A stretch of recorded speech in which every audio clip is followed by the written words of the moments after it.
do it. Everybody's good. We're all good. We're prepped. We're ready. Grindhouse Movie Club, episode 40-something, I think. We're getting, yeah. I don't know. I stopped keeping track. You just number them when you upload them, and that's the only time you see the number. Yeah, that's exactly the correct thing. That's just fine. We're gonna have to start doing anniversary episodes and shit soon. Oh, well, we'll go back and remember the moments. Yeah. Remember that time we cussed into microphones? Oh my. Once every 30 seconds for 3 hours? Wow. The memories. Yeah. They're flooding back to me. Yes. I do remember saying fucking pussy wussy once or twice. Yeah. Well, you're probably gonna say it a couple of times during this episode. I hate that I'm gonna have to say it at least once. Because you wrote down dialogue from the movie. Because 80% of the dialogue in this movie, which is street trash, is hilarious and worth remembering. Hilarious? Yes, dude. Oh, yes. I feel like it's hilarious in the way where like a dude in the 80s was just like, you know what's funny? Racism and naked ladies. Yeah, dude. Hilarious in the same way that when you think about Times Square in like 1983, you couldn't walk a block without one of those businesses that you walk into and you pay some money and then somebody lifts up a wooden flap and there's just a naked bitch on the other side. And the glass separating the two of you is stained from other men being there an hour ago. Jay? Yeah. They're called sex workers. They weren't back then. Off the top, I'm just there. Sex workers. They're all called sex workers. If you're gonna lump all prostitutes under the umbrella of sex work, then you also have to count human trafficking victims. Well, I'm not. Technically, they're unpaid sex. They're volunteer sex. I guess volunteer is not the right word. Yeah, it's not. It's not at all, Jay. I'm just gonna straight up say it. Hey, If you're a victim of sex trafficking, use the internet that you're using to listen to this podcast to contact the police. That's not what I was. I mean, yeah, but I was just gonna say general warning. We're gonna say some things in this podcast. Oh, this episode's gonna be it's gonna be dark sometimes. This podcast doesn't need a warning, but this podcast, this specific I would like to just let you know that this movie, it gets rough out here. Anytime you deal with a movie that has primarily to do with homeless people, there's gonna be some rough shit. Oh God! Every time, Chud. Every time. Oh, Chud. By the way, Child's Play. Yeah, Child's Play. Oh, fuck. So I'm sorry. It's just warning. Yeah. I don't know how to do these because I don't. Hey, plug your ears if you think we're gonna say something because we're gonna say it. B-movie Hollywood doesn't treat homelessness well. 80s movie, lots of nude women and unsavory things. You're gonna get warning. 18 plus. It's like the one difference between 80s movies and 80s throwback movies, like Planet Terror, for example. Yeah. In the actual 80s movies, the tits are prevalent. Is the word I would use. This movie's got full frontal. You see top to bottom. Yeah, you do. You see. You never get to see pussy wussies in any movie after like 2010. Oh, not like this. Well, yeah, and it's just, they're very casual about it. Exactly. Like, yeah. Hey, there it is. You know, whoop, there it is. In the 80s, people didn't shave. Hey, not much anyway. Well, guess what? Peggy 18. I don't know why they said it. Why did they pronounce it Peggy? Peggy 18. Why are you taking an abbreviation for something else and then just like turning it into its own word? Peggy. Yeah. Also, everybody named Peggy? Sad. Well, I'm sorry. I don't know what Peggy means. Watching it was a woman's name. Well, yeah, but in this context, because it's always like at the end or beginning of trailers. It's the way people 18. It's the way people pronounce parental guidance. Parental guidance. Yeah. 18. Because it's PG. Peggy. Mm-hmm. I thought it was like, yeah, I thought there was more. I can't think of a better reason for that because it doesn't make sense otherwise. Either way, if your grandma's in the room, keep her in the room because she's gonna feel alive and vibrant after this one. Turn it to 11 and rip the goddamn knob off. Yeah, and then hide it in a milk carton. She's probably got Alzheimer's and she'll never look in there. Well, that and also she'll need help getting it open. So that's true. If it's a carton, especially, ooh, it's all wrists. Somebody sent me a TikTok of this old lady. She's trying to get like a container of like, I can't remember what it is, like cakes or something open. And she has to use scissors, she's realized. And it doesn't end the way that your face is indicating that it ends. All right, good. No, it's like 2.5 minutes of her wrestling with plastic packaging. And then at the end of it I couldn't open it. My husband had to. It was the most anticlimactic TikTok I've ever seen. I want to be on that TikTok. Where's that For You page for me? I couldn't. I use TikTok in the way where I don't have an account. I have my TikToks curated by people like you. Elderly struggle talk is where I want to be. Parkins talk. By the way, this is Grindhouse Movie Club. It sure is. Now I said it. At the very beginning. I just want to make sure everybody knows. That's what this is, and you can go to grindhousemovie.club. You sure can. And you can go Wowie and listen to all of it. Yeah, right and there. There's plenty. How many hours are we at this point? We're over 80 hours. Over 80 hours of that's 2 weeks of a regular work week worth of content for you to put in your ears and then be sad that you did. Yeah, and I mean, don't do it all at once, because... Oh, please do it all at once. Well, I mean... do it all... Take a fucking week off work and just listen to the podcast in bed. Well, like... Family Guy playing in the background at a low volume. What happens when you're at a podcast, though? Then you don't have anything to listen to. Then you literally have to wait. Well, yeah, you gotta Pace wait yourselves. a week. Or, I mean, it's 80 hours. After 80 hours of anything, you could go back to the beginning. It's gonna be fucking brand new. Know your limits and listen within it. I don't want you guys getting sick out there, all right? Know your limit, play within it is a slogan for the OLG slots, which is something that we have in this province. And I think it's also like hey, don't drink too much, you know? Maybe. Also, I added a thing onto the thing where you go to grindhousemovie.club. Oh, what's that? You go on there and you can click a thing, and it's going to take you to like a Google form. And then you can just go there and just like tell us movies you want us to do. Please do that. And I'm going to add them to a list. And then when we do... It'll make trying to find like 4 or 5 movies every episode of the podcast that are somewhat related a little bit easier. Also, like, we get to know what you want to hear. Yeah. And also, you guys want to hear some weird-ass shit that I've never fucking heard of before. Yeah, so, and that's going to be the case. And you add more brains and the storm gets larger. That's I like the way you put that. That's good. That's good. It's just good. It's all it is. Thanks, Andrew, for the music. Andrew. I feel like we get too far into the podcast without thanking Andrew these days. I mean, now he's a part of the inner cloister of podcast. You know, like, because you get the intro banter and then you get the movie, and he's sandwiched right in there, cozily in between. Oh yes, you know, on his platform, his pedestal. Yeah, his ivory tower. Oh boy. So we're not gonna have a cat spill coffee this week. Hopefully, anyway. I see her like eyeing up this jug of water I got. Sometimes when you're an adult, the only thing you can drink during the day is water. Sometimes. Yeah, you're supposed to drink like 8 cups of water a day. I've heard like so many conflicting numbers about that. I don't trust any shit that medical experts say anymore as far as nutrition. Well, I'm gonna tell you this. I don't know if they're talking about measurements of like cup measurements or just like a glass. I think when they say 8 cups, they mean 8 like measured cups. That's not that much. How many cups of water are in a bottle of water? I don't know. But I know a cup ain't that much. No, it's a pretty small amount. But that's 5 years ago was 5. Next year it's gonna be 28. Well, we humans are getting drier and drier. I need to mention before we get into this movie something that I'm pissed off about that's totally unrelated. Okay. The new COVID strain is called the Kraken. Why would you ruin a perfectly good mythical being by relating it to a horribly debilitating virus for old people and young people? Well, let's hope that...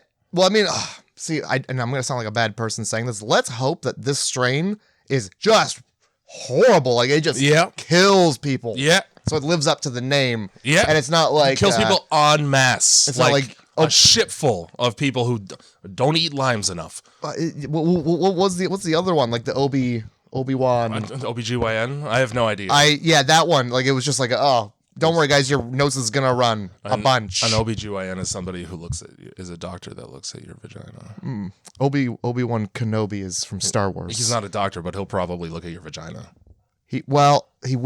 Yeah. And he's he'll gonna look. use the force on that thing. Oh yeah, He's gonna force choke that thing out. I'm pretty sure it's Ewan McGregor. So sometimes you want him looking there. Before it was Ewan McGregor, it might as well have been Liam Neeson. I know they gave him a different name, but it's the same goddamn character. So there's Obi-Wan and there's Qui-Gon Jinn. Qui-Gon, I'm pretty sure same guy. I mean, one's a Liam Neeson, and you don't want him looking there because God knows what he's gonna do to it. I don't know. Maybe some people think he's got a sultry Scottish accent. What he's gonna do is rescue it from being taken. Well, what he's got is it not a British accent? What is he? It's Scottish. Is it? Yeah. Well, what he's gonna do is fucking go the gray in there with just glass bottles between his fingers.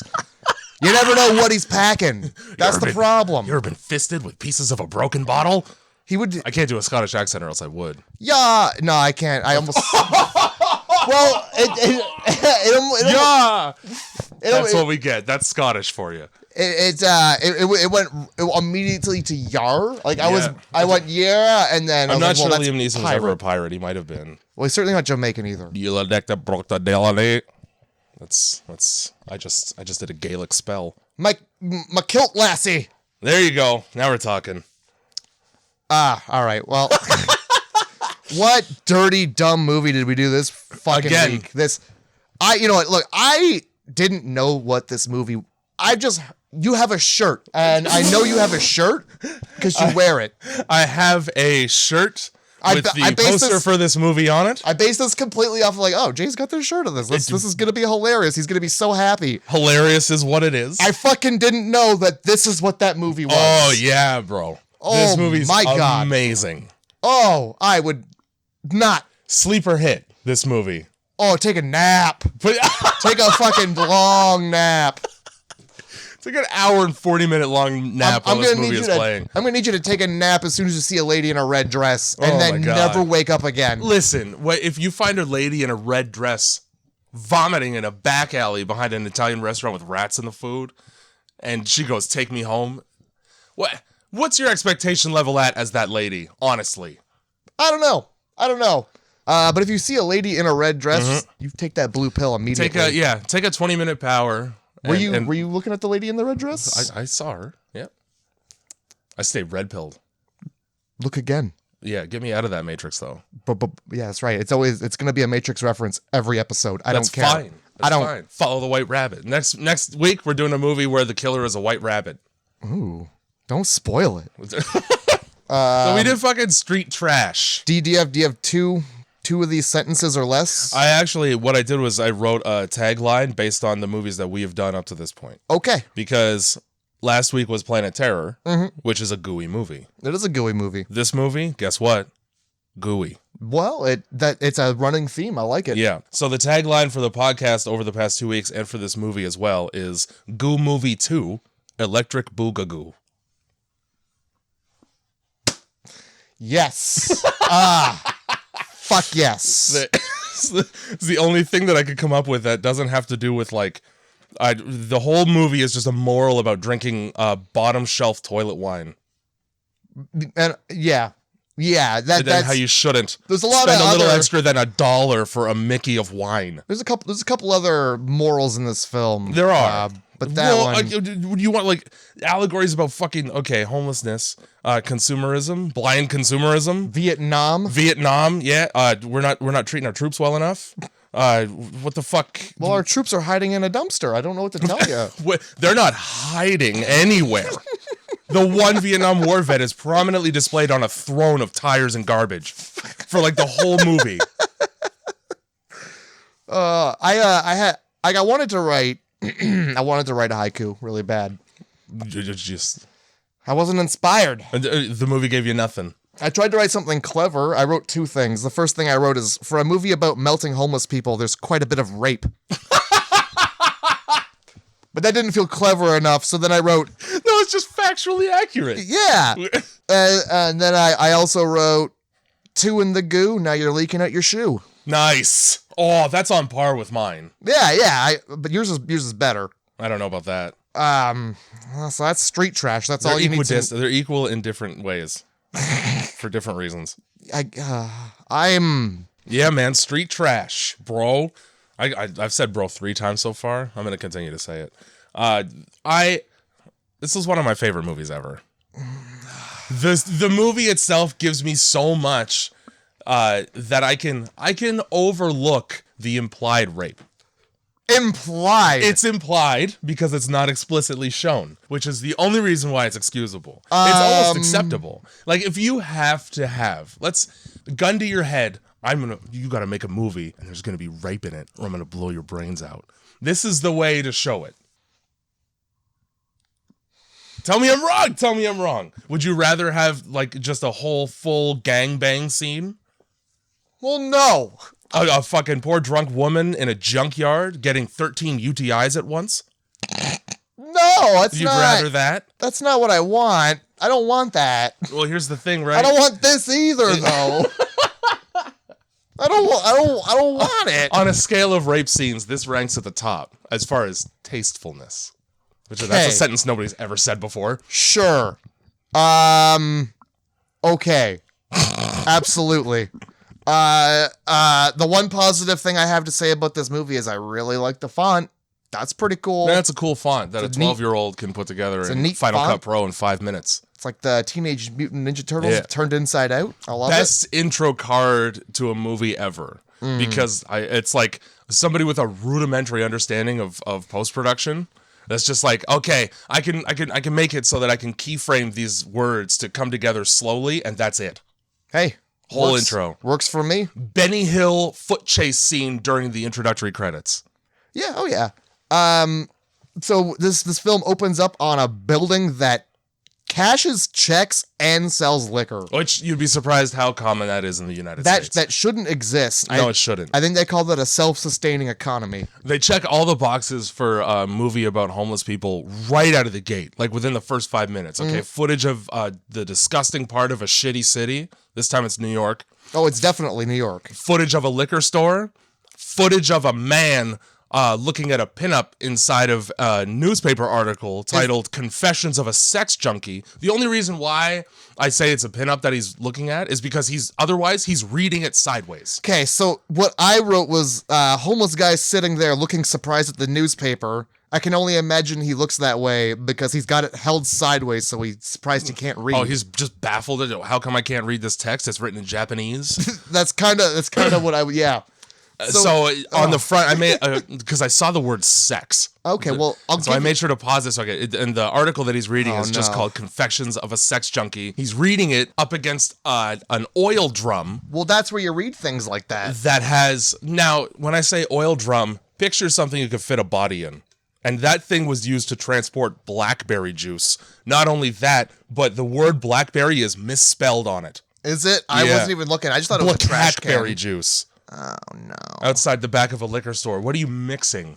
What are you mixing and selling to customers? Oh, what? Bukkak? Yeah, blackberries. Bukkak. Where do you get those? Chicken juice. Chicken juice.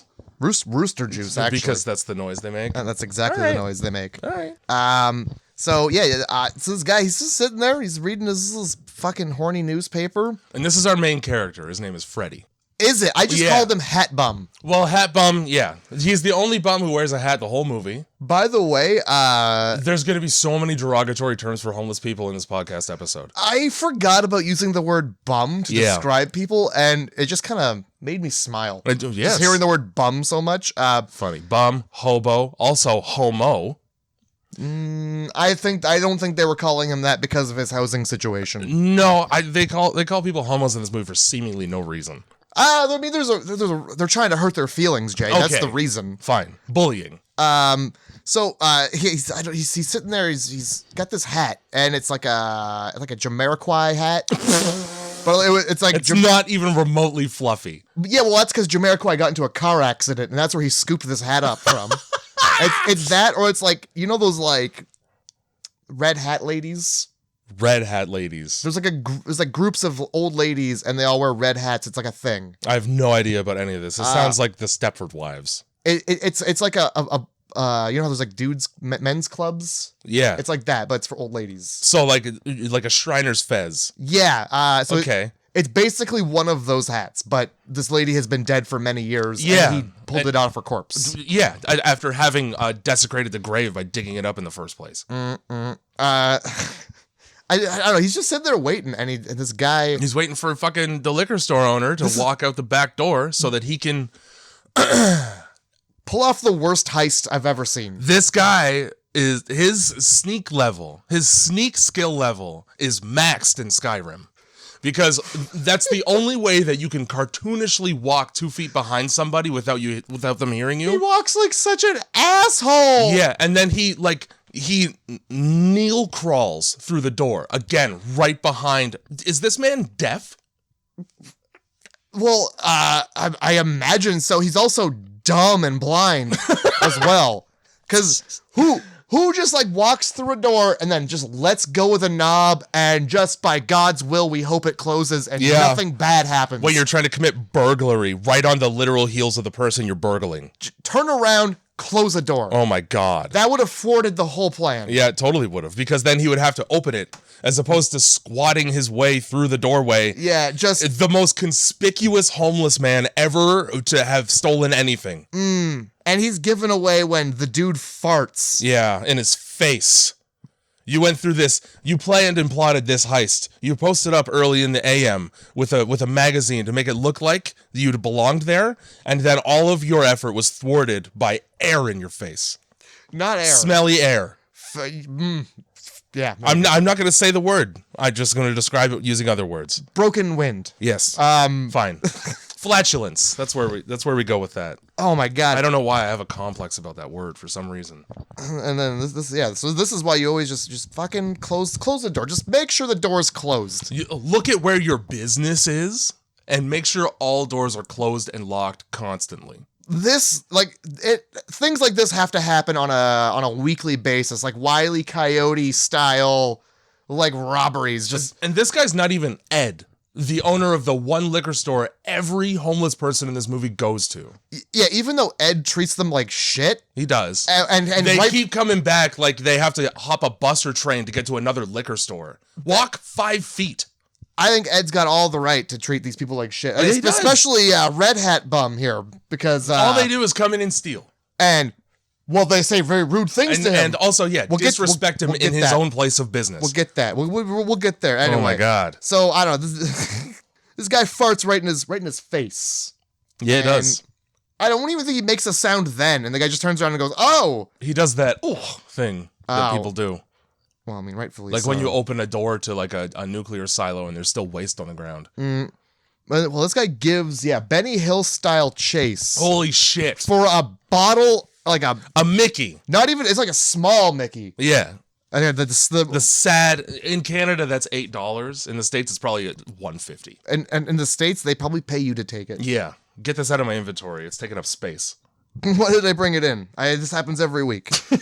So fucking he's getting chased by the liquor store owner for like way too long for the amount of alcohol that was stolen. And neither of them are running. No, I think it's a brisk jog. Yeah, Freddy in this case is kiting a very fat man. I hope so. That's because he's teasing him the whole time he's running away, but he's barely like he's turning around to look him in the eye and like, can't catch me. He's like Bugs Bunny. Well, I hope so, because either way, it's like we need you to run slow for the cameraman. Yeah. That's what it felt like. It's just like that could cameraman can't keep up with your swift movements. Fair warning: this movie was very likely shot on a shoestring budget.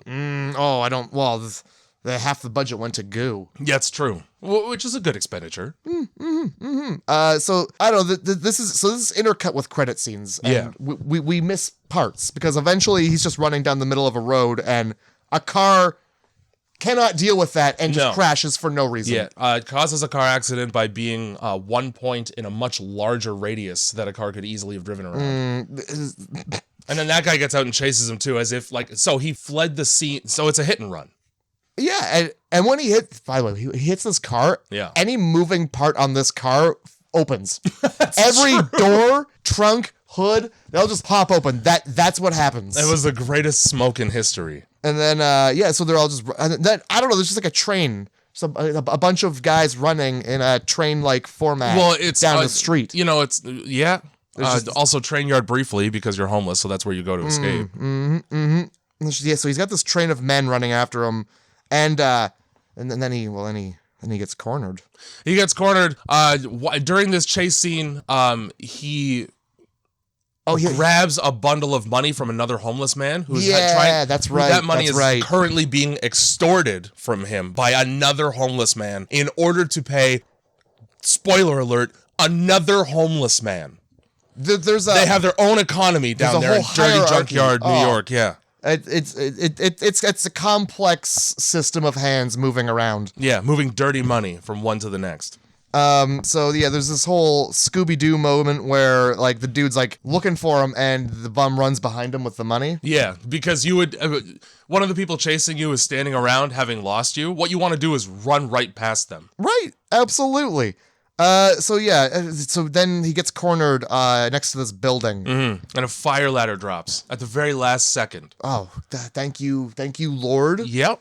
But the building's on fire. Turns out the building's on fire. You're telling me 3 people underneath a burning building didn't notice until the fire ladder dropped because people are escaping?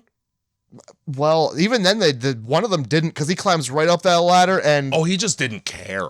Well, he climbed into a plume of smoke at the top of that ladder. Okay, well, I've run into a burning building to save my own life. Well, he's running into a burning building for no reason. He's running in for one reason. It's to escape. To cop a feel off of the single naked chick in the burning building. Oh my God. So he jumps through a pane of glass window because there's people coming down the stairs to escape. So yeah, they want to get by him and he doesn't want to wait. Yep. Because these men aren't climbing the ladder. No, it's important to put as much distance as humanly possible between yourself and your 2 potential murderers. But at this point, it's just that they're not coming after you. The building's on fire. You got time, buddy. But no, he throws himself through a pane of glass, and lo and behold, people are fucking. Yeah, they are right there, too, with the window open. I saw boobs. You did, and I saw a penis. You did. And then so the guy's like, "Hey, the building's on fire. There's no time to get anything." And because there's a watch on the table, and he's like, "Oh man, don't just leave that watch. It's in good hands." Yeah, it's in the Lord's hands now. And then he slaps the girl's ass. Yeah, he does. Just cause it says payment for saving their lives.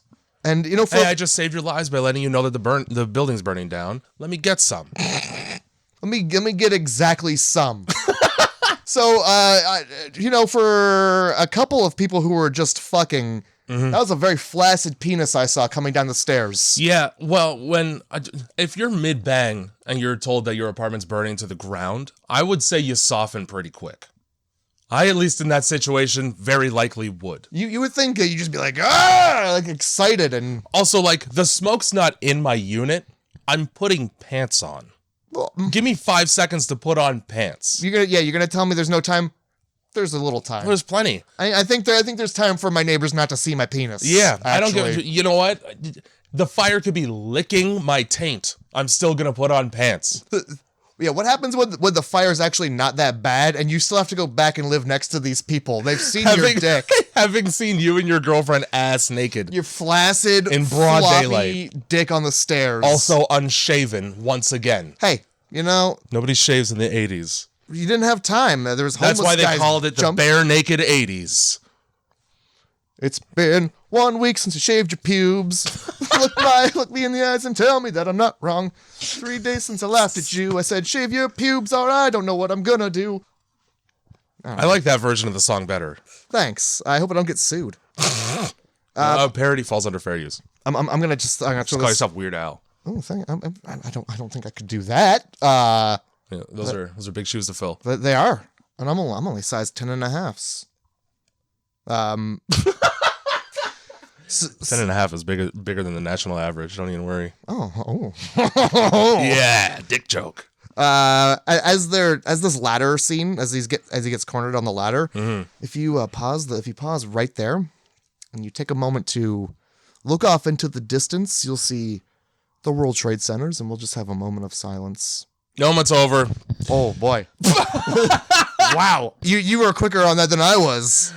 I'm like the Flash with moments of silence. Did you ever fucking have to do you go into because of Remembrance Day and you'd have to go to the gymnasium or the auditorium when you were in high school? And that was just stand there. That was the best day. You didn't have to do schoolwork.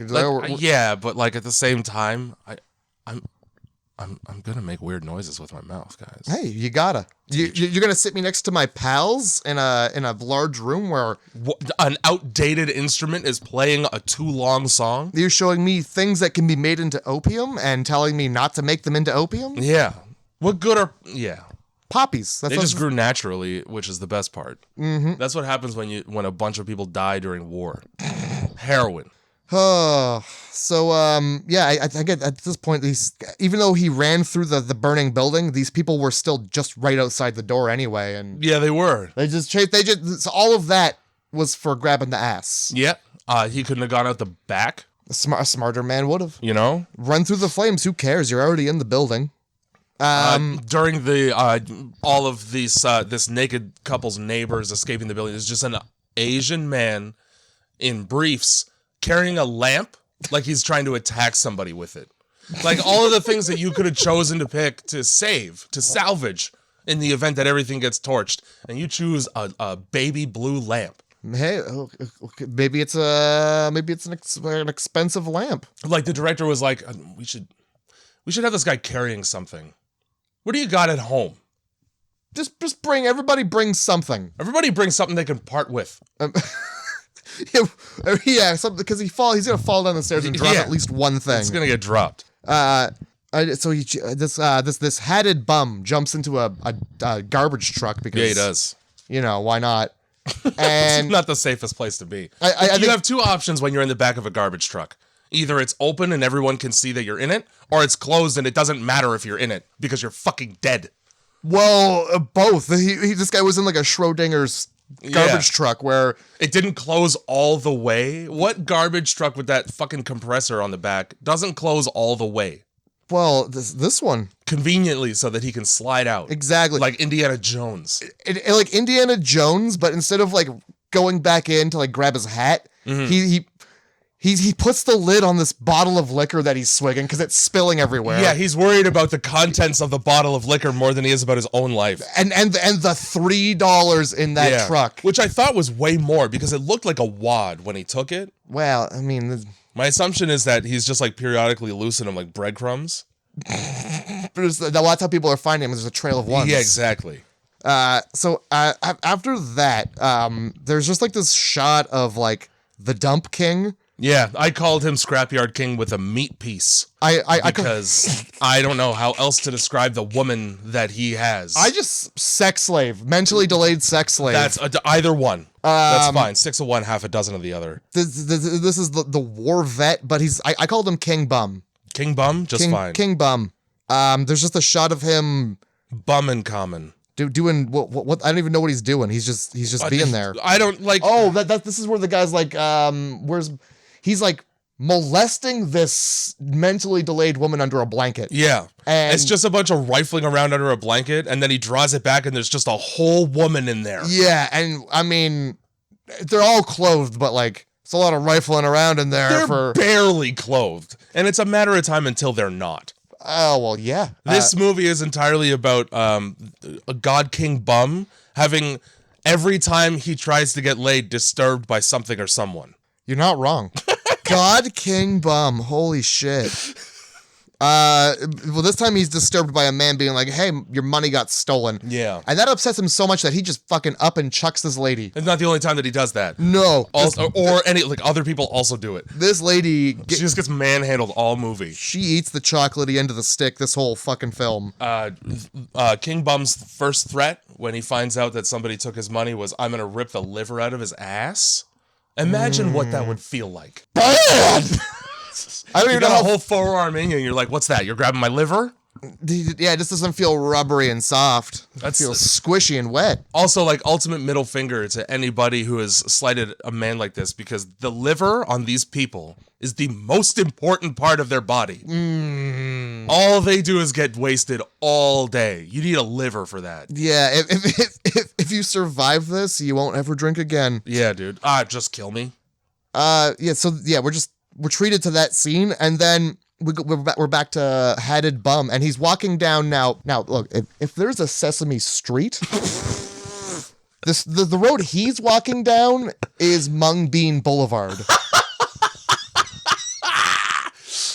Mung Bean Boulevard. AKA the Boulevard of Broken People. It sure is, dude. And when you say broken, you don't mean just mentally. Well, we get Hansless McGee. Right away, we get that. She's smoking a cigarette on a box. And this guy's like looking good. Yeah. No, you're not. He's been better. Yeah. He's been better. All you could do at that point is give somebody, like, uplift their spirits a little bit. Yeah, well, yeah. And then next to that is... A child? Is it a child or is it an old lady? Okay. It could go either way. It really could. Either way, he says, ride him. And so I hope it's an old lady. Yeah. That's not... You don't say that to somebody who's a child. Yeah, because what's he watching? He's watching this child or this old lady bounce on one of those like spring horses. Right. Yeah. Here's the thing. Yeah, again, it could be a child or an old lady.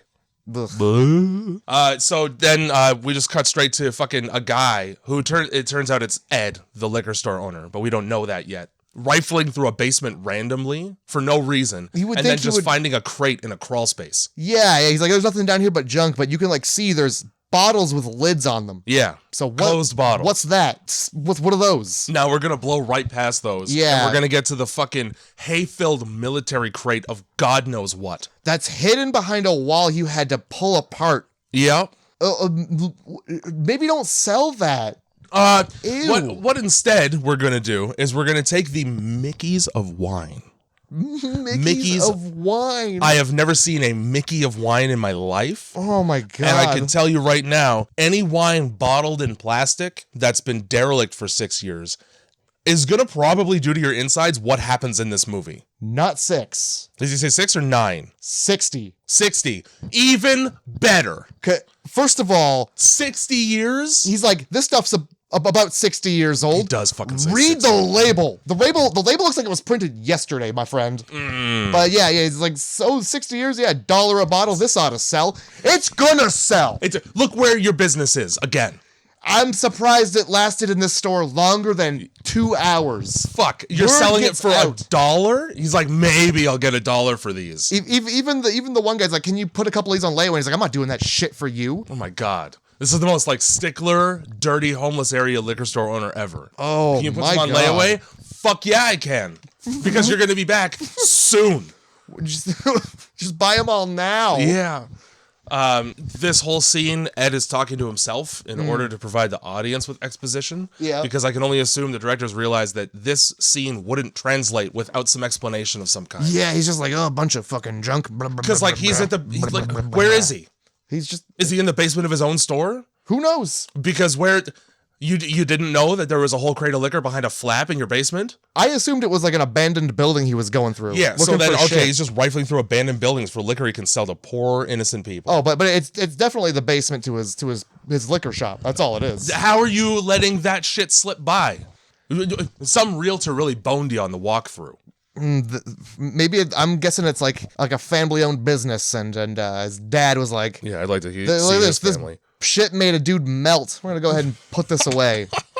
I don't think we can sell this." When you inherit the business from your father, he didn't think to go, "Oh, by the way, the crate in the basement, that's melt juice. That's goo juice in there." People are gonna forget. Oh my God. So he brings up the wine is called Viper. Yes, it's called Tenafly Viper. Tenafly Viper. So he brings it up, and immediately we get this guy has the same temperament any like retail employee has. Like this guy comes, it could be your best customer. This guy, it's red hat bum, comes up to the door, and he's like, "Oh Christ."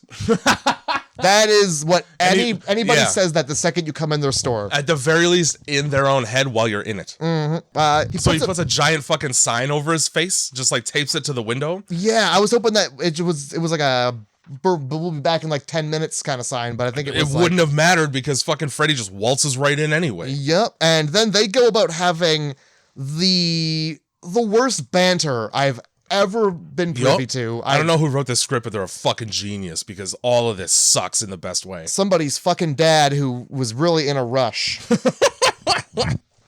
Among the lines uttered between each other, that one-eyed wonder worm has been dead for 20 years. Yeah.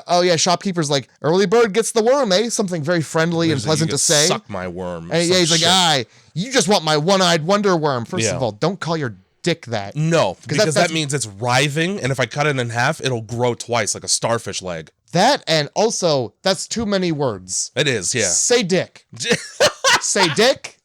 He's exercising his vocabulary. He's got a big English test coming up. Sure he does. On the back of a fucking, I don't know, newspaper. Dirty old newspaper. Bum city. Free college exam. Get your degree in a day and a half. And yeah, it's in that exchange, she's also like, how old's your daughter? Get the fuck out of my store. Get out of my store right away. Yeah. Like, don't ask about my daughter when you look like that and you're here at noon. How do you know about my daughter? How do you know my daughter? How do you know anything about my life other than I sell liquor to you?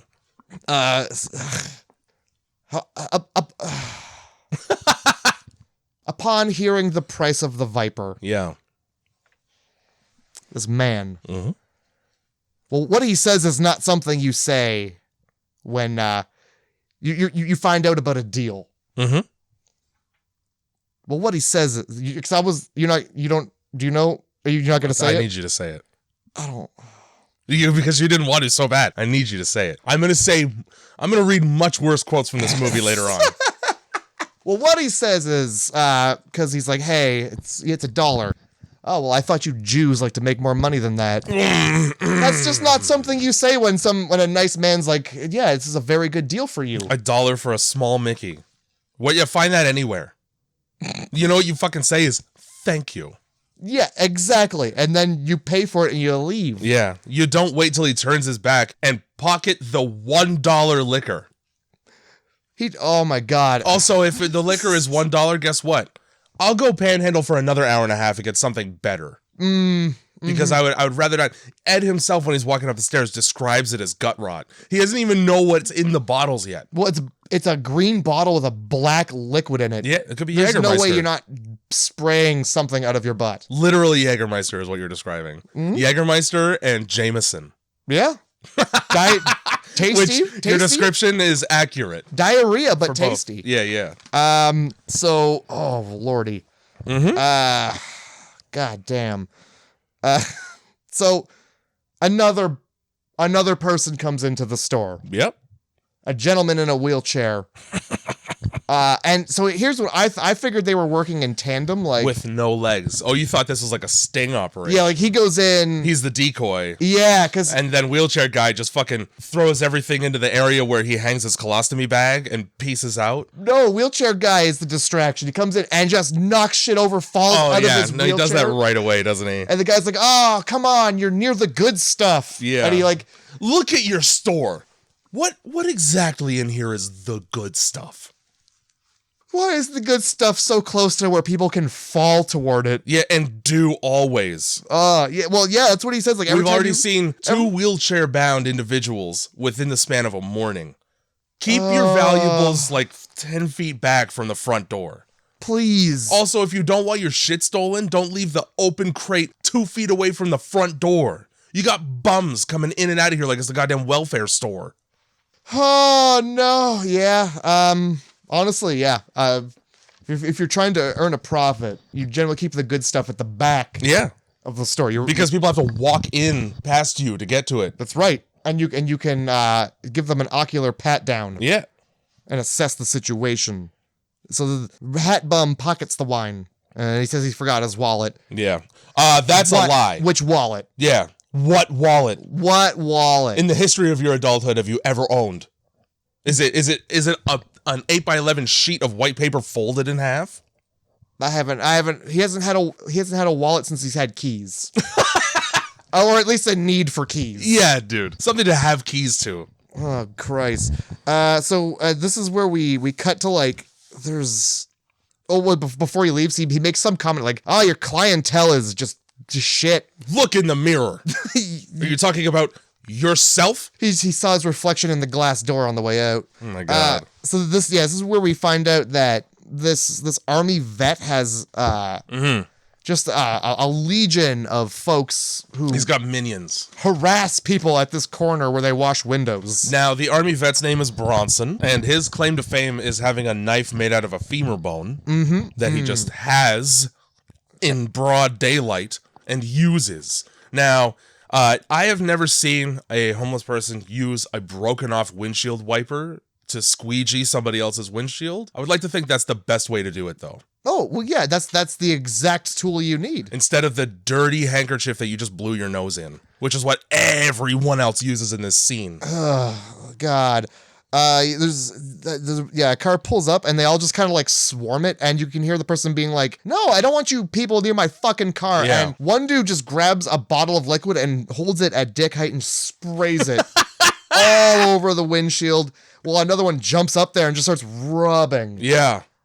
That's not how you clean a car. No, it's not. That only works if it's a bikinis and it's like one of those montages where it's like a car wash, you're earning money for something, and it's like a weird, it's a teen movie. And even then, they don't jump on the car and stomp the hood. Yeah. They very sensually crawl onto the hood of the car. Yeah, and at some point they make out with each other, probably. Well, yeah, you got it when you're sudsed up. It's the only way. When you're sudsed up. So there's voiceover in this movie, a lot of it. Yeah, tons of it. It's almost all voiceover. Bronson's slam piece, I don't think has a single audible line in this movie. Well, whoever's sitting behind the wheel of the car is like super upset that these bums are all over her vehicle, but cut to a shot of her just tapping her finger impatiently on the steering wheel. Exactly. In the same way that I do when I wait for a red light. Exactly. You'd think you'd be more upset. You would think. I think there's like another car that pulls up and it's just some nerd. Yeah. Some fucking nerd. Dude, picture a 90s kids movie definition of a nerd. A fucking dirty nerd. Yeah. What, are you going to go home and study your books, Poindexter? Yeah, how's your bow tie and your thick glasses and your checkered shirt with your other stuff and on here's my thing, right? Like, how are you not rolling up windows when you pass through? It's him and, I don't know, his wife or girlfriend in this car. And not only is she so mouthy that she gets him murdered, she sure does. but why are you not rolling your windows up when you know full well that this is not a good neighborhood to drive through with your windows down and your doors unlocked? Oh my God. This girlfriend would do very poorly at African Lion Safari. Just, oh, he's touching the car. He's touching the car. Ew, gross. And even this guy's like, he just kind of makes the assumption that this guy's an army vet, and he's like, hey, on the weekends, I get to shoot this gun that you guys shot, huh? Because he's wearing like a fucking brown-green undershirt, and he just jumps to, oh, you're a nom, right? I could see it in your bloodshot eyes. I mean, he was. Oh, that's true. But what about a bone knife and a ripped shirt makes you from Vietnam? Not from there, but having visited there during a very upsetting time. I've seen some shit, and I've made some knives out of it. I wouldn't recommend it. So fucking, he's trying to defuse the situation. Like, could you just like clean this one corner of the windshield, please? Meanwhile, his wife or girlfriend is undermining all of his effort to not be murdered by just very audibly, like yelling almost, get him away from the car. Disrespecting the most threatening man in your vicinity by, oh, he's too dirty to be touching us. The giraffe is too close. Oh, dude. It's looking in the window. And if giraffes could be spiteful and vindictive and have their feelings hurt, they would do the same thing this guy does, which is scream, make up your fucking mind, which he didn't have to. His mind was made up. Pulling him out of the fucking driver's side window and putting his face through his own windshield. And I really like the shot of, because it's like his perspective, but the glasses over the camera lens. That was one of my favorites, yeah. There's a couple really good shots just in this movie, like peppered in there. Almost like it's a professionally done film, even though you know for a fact that it isn't. Professional in the way that, like, it probably made it to VHS tape. I want you to know, I don't know if you read the trivia page or not, but I did. I thumbed through it. So Bryan Singer, who is the man who made The Usual Suspects, a very, very well acclaimed film, was on the production crew for this. Huh. Well, enjoy that information. So you can make a shithole like this, and you could go on to bigger and better things. Well, Yep. It doesn't change a fucking thing. Doesn't change a goddamn thing about this film. No, it doesn't. If anything, it makes it worse. Because that was a guy with great talent who chose to squander it doing this thing. So, all the bums take off because of this murder. Yeah, that makes sense. This straight up murder. One of whom we learn later is named Bert. Gas mask Bert. For some reason, just has a gas mask around at all times, and he wears it occasionally. That's so that when we talk about him and we call him Gas Mask Bum, you know who we're talking about. So we got Red Hat Bum, we have God King Bum, we have Gas Mask Bum. What nickname are you going to give? Are you just call him Old Man Bum? Like the main henchman? Oh, I couldn't come up with it, but Old Man Bum's good. I like that. I mean, he is that. I just called him Vagrant. It's fine. I went on thesaurus.com and looked up synonyms for hobo because I couldn't bring myself to just say that over and over again during this episode. For sure. Do you have any good ones? Well, vagrant is one. Vagrant was the best one that I saw. There's nope. I forgot it. So all that effort wasted just now. So yeah, this scene with Gas Mask Bum, and I don't know what they've got all over this guy's window, but the dude in the car it's like a dead ringer for Dimitri Martin. I didn't notice that, but that's hilarious. If you go back and look, he had the haircut, had the face. I want to say it's baking soda. That's the only thing that I can think of that was on the windshield. It's a white powdery substance. Yeah, I figured it was just sand or paint. It could also be sand, yeah. You could technically clean glass with sand until there's no more glass left. I imagine they just first they fuck the window up, then they clean it. Yeah. So if you don't pay them, they just leave it fucked up. Which is what happened here. Because he went, oh, there's a murder happening? Fuck this windshield. Fair. So after that, we just get some bum chat. It's just like these two bums just talking about it. It's the dude who was being extorted for the money. Whose name is Paulie. His name is Paulie, all right. And it doesn't fucking matter, but that's his name. And Red Hat Bum. Yep. So we got Crutch Bum and Red Hat Bum. You're going to call him Crotch Bum. Crutch Bum, okay. He's got a crutch. Every bum is a crotch bum, by the way. every bum is a bum. And they're having this talk. It's just words going back and forth between them, and you don't need to care about it. One thing I want to point out during this conversation is they're both complaining about Bronson because Paulie, was the money guy, and then Freddie, as it turns out, took the money in order to try and save it for him. Yeah, like a stinky Robin Hood. Yeah. Steal from the poor and give to the poor. It's good. During this conversation, though, Red Hat Bum just super casually says, why don't you hire a death squad to take out Bronson? Because you lost my $3 in the fucking trash. What? So, this is something I'm going to bring up later, but this death squad that he's talking about that's affordable for the two of them must be the same, it must be run by the same hitman that the fucking Italian restaurant owner hires later. Oh, you mean the one that tells you that he's going to kill you before he kills you? I have so many things to say about this hitman, you have no fucking idea. Good. During this conversation, no fucking idea. It's about not really useful. This Crutch Bum's like, my son doesn't want to talk to me. I wonder why. Yeah. He didn't even buy me a drink. My son, I'm so sick of him pissing his life away with computers. Yeah. Really? Because you're pissing your life away in piss. Yeah, you're literally pissing your life away. You are sitting in your pissed life away. Yes. During that suddenly, IT doesn't sound that bad, does it? No. According to Hat Bum, all computer guys are junkies. Coming from the junkie? Coming from the fucking actual real junkie? Correct.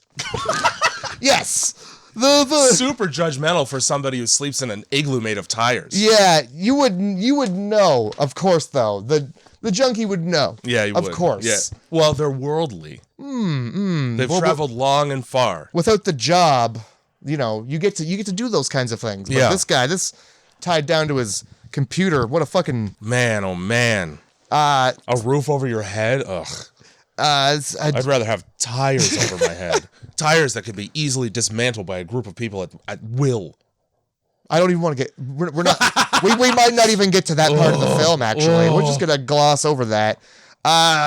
So this whole conversation, the Crutch Bum sees the bottle. Yeah. In his pocket. The whole conversation is in service of Crutch Bum stealing this bad wine, and then after escaping successfully, blowing a raspberry at his victim, which is weirdly disrespectful. Like, just kick him in the face. Oh, it really is. Stab him right in the throat.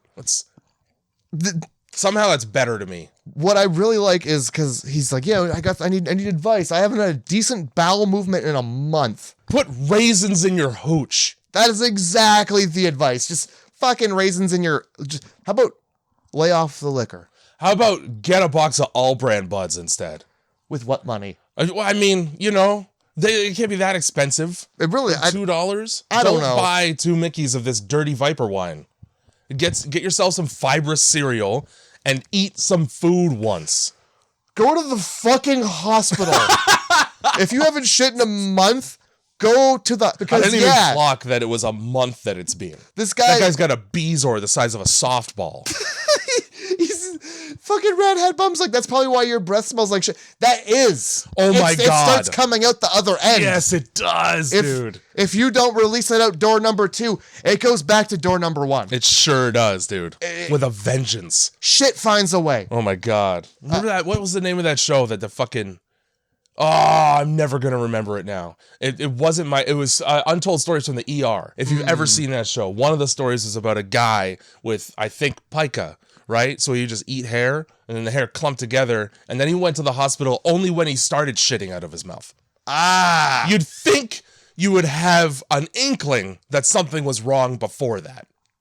You would think your deuterus expanding to the size of a pregnant belly with shit. And nothing else. You would think not passing any of the hair you've been putting in your mouth would be cause for concern, not blowing a human hairball out of your ass. I'm going to be honest with you. If that ever happened to me, just kill me. Well, just take my life. What, like the throwing up shit or the eating hair? The throwing up shit. Okay, well... I'm sure that I own a cat. Hair is going in my mouth, all right? Take care of yourself. Fuck. Throw some raisins in your fucking hooch, dude. Oh, if you don't think I do. It's made of grapes anyway. Those flavors pair wonderfully. There you go. I just don't understand, because it's, it's not like the raisins give off fiber and when you mix them with the hooch. Like, just eat the raisins. Yeah, just eat the raisins. Just eat them. And even just wash them down. If you can't not have hooch for as long as it takes to eat some raisins... You've got bigger problems than not shitting for a month. Yeah, you sure do. Like, yeah, if you gotta have hooch to get those healthy raisins back. So he fucking takes... This is my favorite shot in the whole movie. A fucking crutch bum takes that wine after blowing the raspberry. First of all, he walks by a black guy who apparently his knees don't bend. Because the guy is walking... He's walking like his legs are prosthetic. And he's not even homeless. He's just a black man in this movie. He doesn't bend his knees for some reason when he walks. I did not see that. He goes... He goes around this fenced corner into through a door labeled ladies' room. And then we zoom out to see that the building is so bombed out that he didn't need to use the door. When he closes the door, the wall collapses around it a little bit. So because he's walking to use a toilet, right, so that he could drink in peace. This fucking toilet, oh my God, is just literally the corner of a room inside of a building. Yeah, and he has to walk through a gap in the brick wall anyway, thus having entirely defeated the purpose of him using any door. He just wanted to be polite when he could, you know? No need for him to use a door at any point. Oh, it's so good. That's my favorite shit. He's just sitting on the toilet. That's the most cartoonish shit. So much in this movie is some Looney Tunes ass shit. It is. Oh, man. He's just sitting on this fucking Buster Keaton clip of him walking through a door just long enough to close it and destroy the building. I like that he's just sitting on a toilet in a big empty room. Yep. Anywhere he could have been. But thank God he was sitting on the toilet. Yeah. He's about to have a movement. His movement, though, is his whole body. So this is where we find out that the Viper wine was stored in a fucking crawl space in a basement because it's bad for you. It turns you into goo. It turns you violently into goo in various ways depending on your size and stature. Yeah, everybody takes a little differently to the goo, or to the Viper, I guess. Which is what I like. Yeah, of course. And this guy takes a swig and immediately he's exploding from the inside out. Like, it takes no time whatsoever. Oh, and the colors? Oh. Beautiful, beautiful. It's like a Jackson Pollock painting. He melts horrifically in a spectacular neon fashion. You ever see The Page Master? Yes. The Macaulay Culkin movie where he goes into books. When he first gets into the books, the mural on the ceiling of the library is that melts around him. And that's when I see this amount of vibrance in color patterns when it comes to goo right away. Okay. I'm like, oh, this is a fucking page master, dude. Hell yeah. Where's Macaulay at? This guy melts just slowly enough for him to reach up for the flush valve chain. Like, that's gonna save him. No, if anything, that would make it worse. Most of your body is in the toilet. I like that his legs snap off at the ankles. Yeah. Like that's where he's sitting. That's where it ends, right there. And he falls backwards and he like melts, he collapses in on himself into the toilet bowl. Yeah. And Until then he's the fucking thing from Basket Case poking his head out of the basket. That's all he is. It's just a face in a toilet. Yeah, in his hand, dangling from the... Let me tell you something about this building, okay? Water's not on. I was like, if this toilet flushes... It wouldn't. If it flushes, I am gonna laugh my goddamn ass off. I expected it to as well. But then as a plumber, I'm like, there's no water supply here. Yeah, it kind of looks like they just put that whole bathroom there. Yeah. They took it from somewhere else and just plopped it down. Totally, that's what it is. So Evil Dead zoom up to that fucking Basket Case shot, by the way. Oh, it's so good. Every part of that scene is beautiful. Yeah, and just a face in a toilet with like a rotted hand trying to flush it. And this guy's got more dignity than most homeless people because he chose to shit in the toilet. Whether or not it worked out for him, that's respectful of him. Yeah. From a distance, it kind of looks like a Banksy. With all the splatter and the toilet. What's the political angle on this piece of art? Shit, man. It'd be hard out here in these streets. Yeah. That's it. So we're back at the junkyard, and for some reason these people are the homeless people are just allowed to live at the junkyard. Yeah. And fuck around with all the junk and build an igloo, a recess style tire fort. Sure. Recess. Remember the Ashleys had the tire hated fort? Recess. So I do remember that. Hated the show, so I didn't think of that right away. I just called it the tire igloo the whole time. Well, that's what it is. With a front door that's just you got to crawl through a car. Did you ever see Fred Penner? The Fred Penner show? I know of it. He used to crawl through a log, and then he would come into like the set. Oh man. So it's just Fred Penner. Didn't Mr. Rogers have to walk through like a train tunnel? No, but like when he went outside, it was the train came by and the camera followed it through the train tunnel. All right. So technically, yeah. Yeah, but he didn't fit his body through there. I get it. My thing is, right, in this junkyard, like this is the biggest like house. I'm going to call it a house because it's as close as anybody gets in this movie to having one. Mm-hmm. This is like the biggest installation in the entire junkyard. The owner of the junkyard does not like having homeless people in his junkyard. How do you not see that? How do you not see all of your... Where have all my tires gone? This is weird. I bring in 15, 20 cars a day, and the tires just disappear when my fat ass plops them down on the road. Look around. Also, apparently in New York, there aren't any building inspectors because none of this is up to code. Oh, well... Where was his renovation permit? What's holding the tires together? Hope and smell. Just what it's because they're just so naturally sticky. They're sticky folk. It's a pyroclastic flow. It's just hot steam keeping that shit afloat. So yeah, we're into some fucking tire fort and like a business lady who's also wearing like a spiked emo belt is the word I'm looking for. She goes in there and she's like, blah, blah, blah. Yeah, words and stuff. I'm talking to a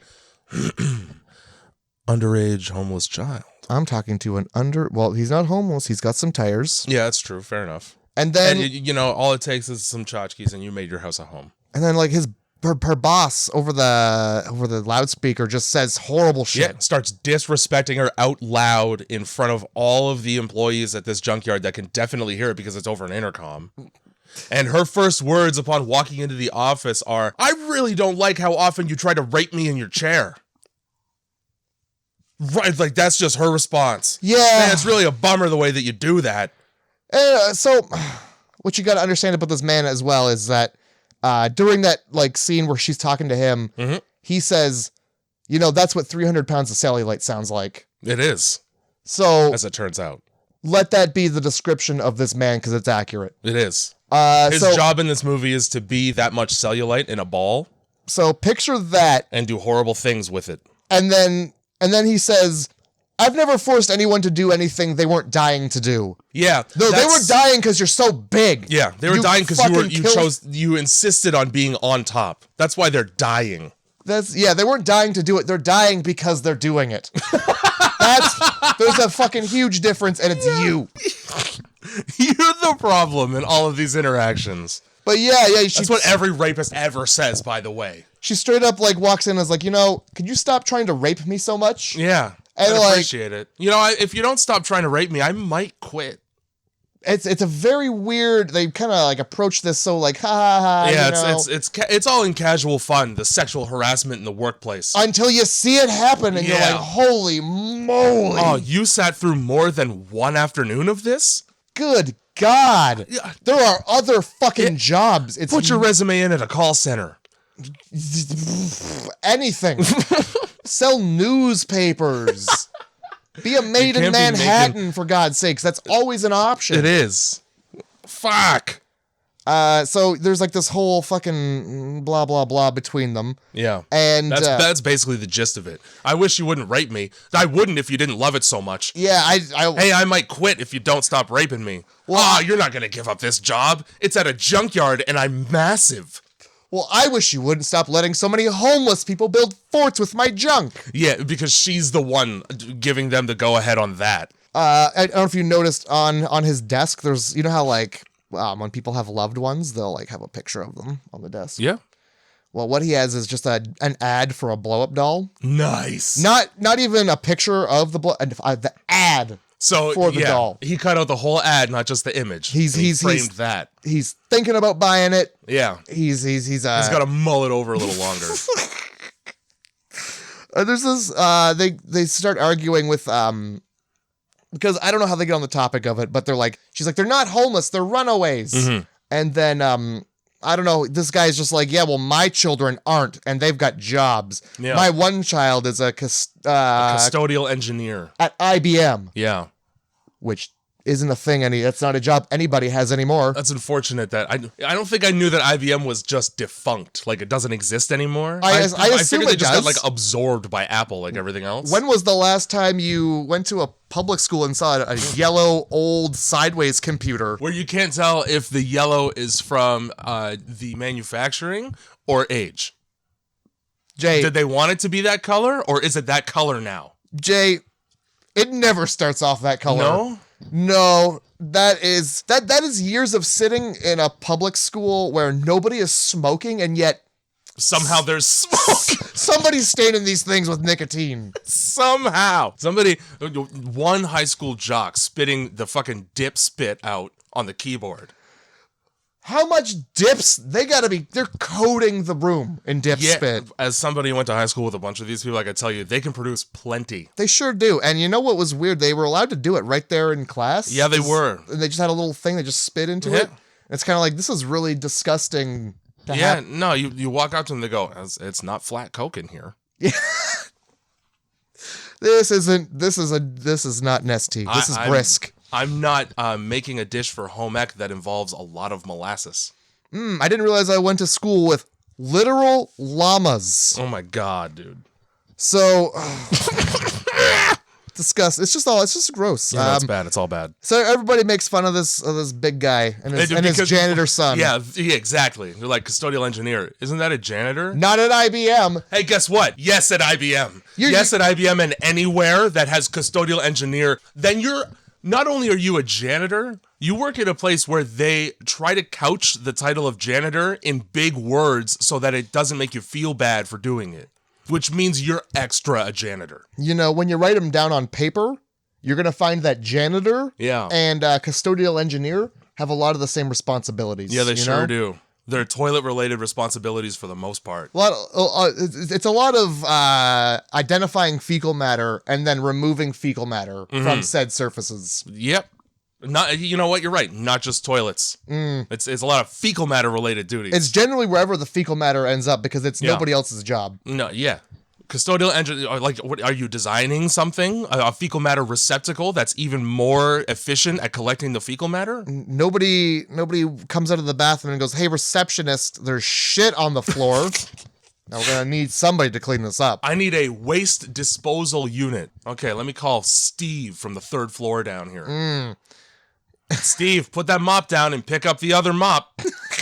Put down those expense reports and pick up that fucking mop. Cut to a fucking liquor store with Ed once again being disrespectful to his only clientele. Yeah, well, I mean, at this point, like, he was already called a Jew today. Yeah, that was early, too. So it's a different homeless guy. I don't know if we get to have his name. I don't know if we get his name. It doesn't super matter because his job is to die on a balcony.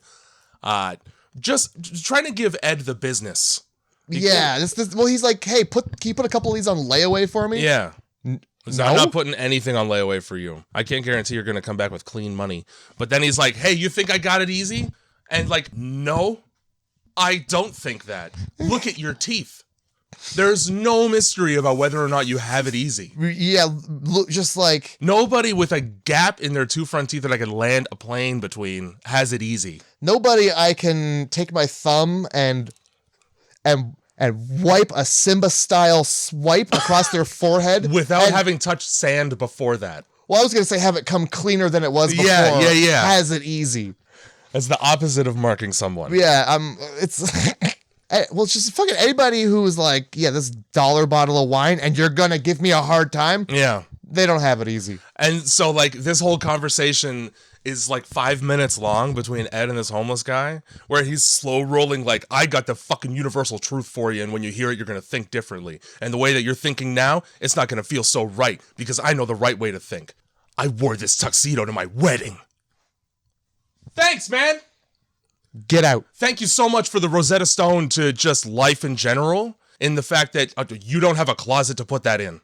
Thank you for the $1. Beautiful life lesson for you. We'll see you tomorrow. We'll see you in an hour. So yeah, he pockets this, and as he's walking around the corner, the cops are on the scene for when that dude was put through his window like an hour ago. Yeah, a great response time in this. I got a lot to say about the cops in this fucking movie, in this area specifically. Well, that's good because they're absent. There's one guy who looks like he smuggles black tar heroin between his teeth everywhere he goes, and he sucks. Well, he's a real cop. He sucks as one. He was a real cop IRL. That's cool. If this movie is any indication of his duties as a police officer, I'd rather call the fire department. Okay. Well, all he does is roll bums all day. That's all he does. You think the fire department's not doing that shit? I mean, maybe, but they're a little bit quieter about it. You think they're not hosing down bums left and right? That's a bath. That's helpful. Not in this weather, it's not. Oh, yeah.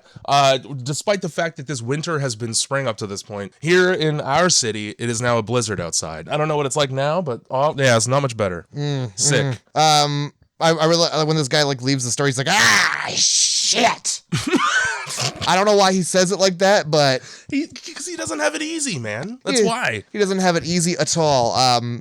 So yeah, he gets like accosted by the police a little bit, and then I think he says more crazy shit. Well, he talks about how he's had like his ass kicked. He's been thrown down a flight of stairs. Like every homeless person's gripes. Yes. I got thrown down a flight of stairs once. I've been robbed. I've been beaten. Yeah, move.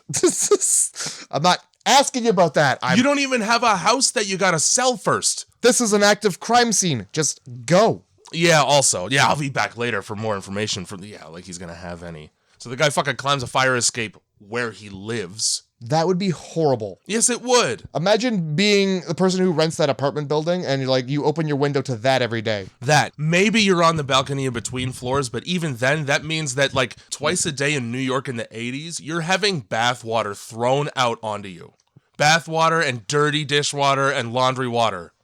Well. You're just wet. Free bath. Blech.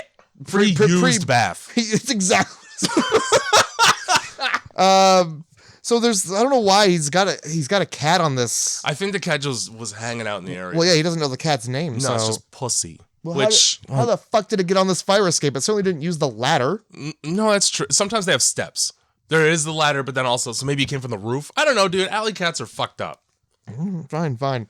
Fine. The cat hangs out for like just long enough to watch this guy take, again, one swig of Viper and melt into a pile of goo. Oh my God, the cat watches that horrible thing happen and then has nowhere to go about it. I fucking wrote down, I bet this cat eats the goo. But he didn't. I'm glad he didn't. He would have. Yeah. He would have suffered the same fate as the dude who stood underneath the grating in the fire escape and watched the goo drip into his eyes. Let's talk about how retarded this man is. What is this green slime on the pavement? Where is it emanating from? Let me get underneath that to really judge the velocity at which it's falling. Let me get under the puddle and look straight up to where it's coming from. Unknown substances? I'm in face first. Let's go. Like, what the fuck did you expect to happen? It's a not drip? Oh, this guy's put together. I better not drip on his face. Well, he deserves everything he got because, immediately just fucking... Face melts. He's just running, screaming, over, like, back to the cop. Yeah. By the way, the homeless guy is also just screaming. And nobody heard that? Nobody 2 stories down heard him screaming for his life. Welcome to New York City, motherfucker. Oh, this is just a typical Tuesday. Welcome to Brooklyn, motherfucker. Brooklyn, fucking Manhattan. New York is just, in the 80s, dude, there was no good part of New York in the 80s. Well, with all this acidic goo falling from the sky, why would you leave the house?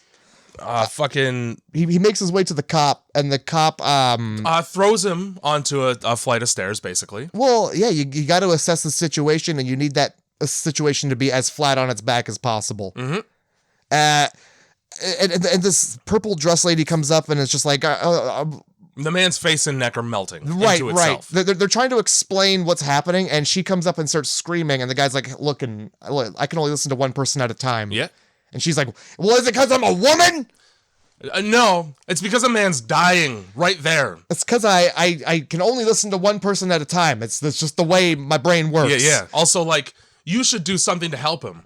Mm-hmm. Oh, yeah, like what? Stop following the rules and help him. Thanks for the input. Also, you're just essentially asking a police officer to do more paperwork than they want to. Yeah, please help him.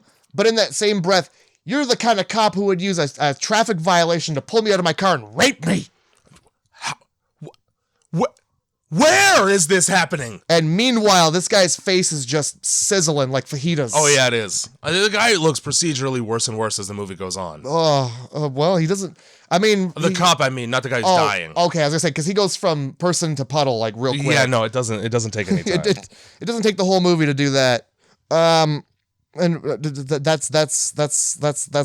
That's the whole scene. We're in the scene long enough to watch a guy die and a police officer disrespect a woman for having disrespected him. And just a fucking sizzling face. Yeah. Sizzling face. And then we get some more Bronson. I think we get some Bert too. Get some Bronson and Bert. Bert tells the red hat guy something because he makes a joke about how he got his ass kicked, but he's like, oh, he's planting corn in your ass because of his feet. Ha ha ha. Hilarious joke. Yeah. I don't get it. I either. Understand that corn doesn't digest, but that's also kind of an urban myth. Secondly, like, you could come up with a better joke than that. Well, it's certainly not going to digest when you put it in your ass. You could also just say he was planting seeds. Like, that would be funnier. Because, in your dirt. Yeah. In your soil. In your bum. where you shit from. We go back to King Bum, who is just getting busy again. Feeling up a captive like Jabba the Hutt. It's very much That's like that. why he might as well have her on a chain around her neck. And you know what? Everybody's watching too. Yeah, everybody does indeed watch. They don't do much about it. They just watch. And then he pauses briefly to have a Vietnam flashback because an airplane is in the sky. Yeah, he fucking looks up air support. Did the air support look like that in 1978? Was carrying hundreds of passengers to another destination far away from any war. Yeah. Also, giant Boeing. You guys had that back then when it was fucking... air support. Yeah. Big ups to Bronson for calling the Viet Cong Charlie. Love that. Look. Ooh, Charlie is one of the most racist things you could say. That's not the most racist thing that is said in this movie. One of. There are... Right away, right after this scene, you get a more racist thing, as a matter of fact. You do. So let's linger on this one for a little longer. Okay. So... You fucking... So this sex slave gets... Sex slave. The humpy, I guess. Yeah. Gets fucking just... ditched again because Wendy walks by. Well, we want to take a look at the clean alternative. Sometimes I don't want to get HPV every time I bang out. And so this lady gets mad, and oh my god, this lady is hanging out with Freddie's brother. Freddie's brother's name. Let me just go through my notes here because I have it. I'm pretty sure. I just called him Young Brother. You could call him Young Brother. I think his name's like Kenny or some shit like that. I don't know. I have it there somewhere. Regardless. 30 seconds it takes for Freddie to show up and say, "Stop hanging out with Wendy," is her name. Whoa. You're getting way ahead of yourself. Okay. Because, first of all, Bronson, in response to his sex slave getting upset, he decks her. Yeah, he does. And then he goes... Gives her a good backhand. And then he says... We used to make girls like you walk around in the village bare pussy. Yeah. Aside from the word fuck, pussy is everyone's favorite word in this movie. Fuck is said 128 times in this movie. I wonder what the pussy count is. There was I'm sure it's similar. What? Well, IMDb didn't have the pussy count. I'm sorry. And so then, yeah, he's just like, the main henchman bum walks up and he's like, well, why don't you just get rid of her? She's disgusting anyway. Yeah, and he doesn't like that. Well, yeah. I know I just struck this woman in front of you and called her lower than dirt, like the Vietnamese women we used to take advantage of during war. But don't you dare say anything bad about her. Yeah, she's better than the other pussy, or, well, no, sorry. I want to get this quote right because it's not a compliment. No. But it's structured as one. Yeah. He says something to the effect of, she ain't no prize pig, but she's better than most of the pussy running around here. Not all. And the only time that you get to see pussy running around the junkyard is this woman, probably a cat once, and a rape victim. Yeah, I was going to say somebody running. Those are the only options you get. Okay, all right. So now say your horrible thing that you're just raring to say, Jay. Say the horrible thing about poor Wendy. I like this one because they get the lore wrong, but they make it funnier for some reason. Okay. I don't know if you've ever seen Hannibal Rising. Yes, I have. That's the only other time I've ever heard this before.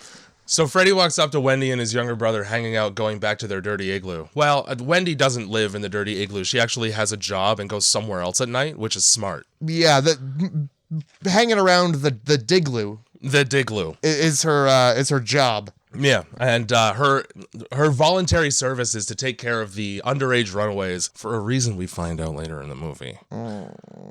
She's a groomer.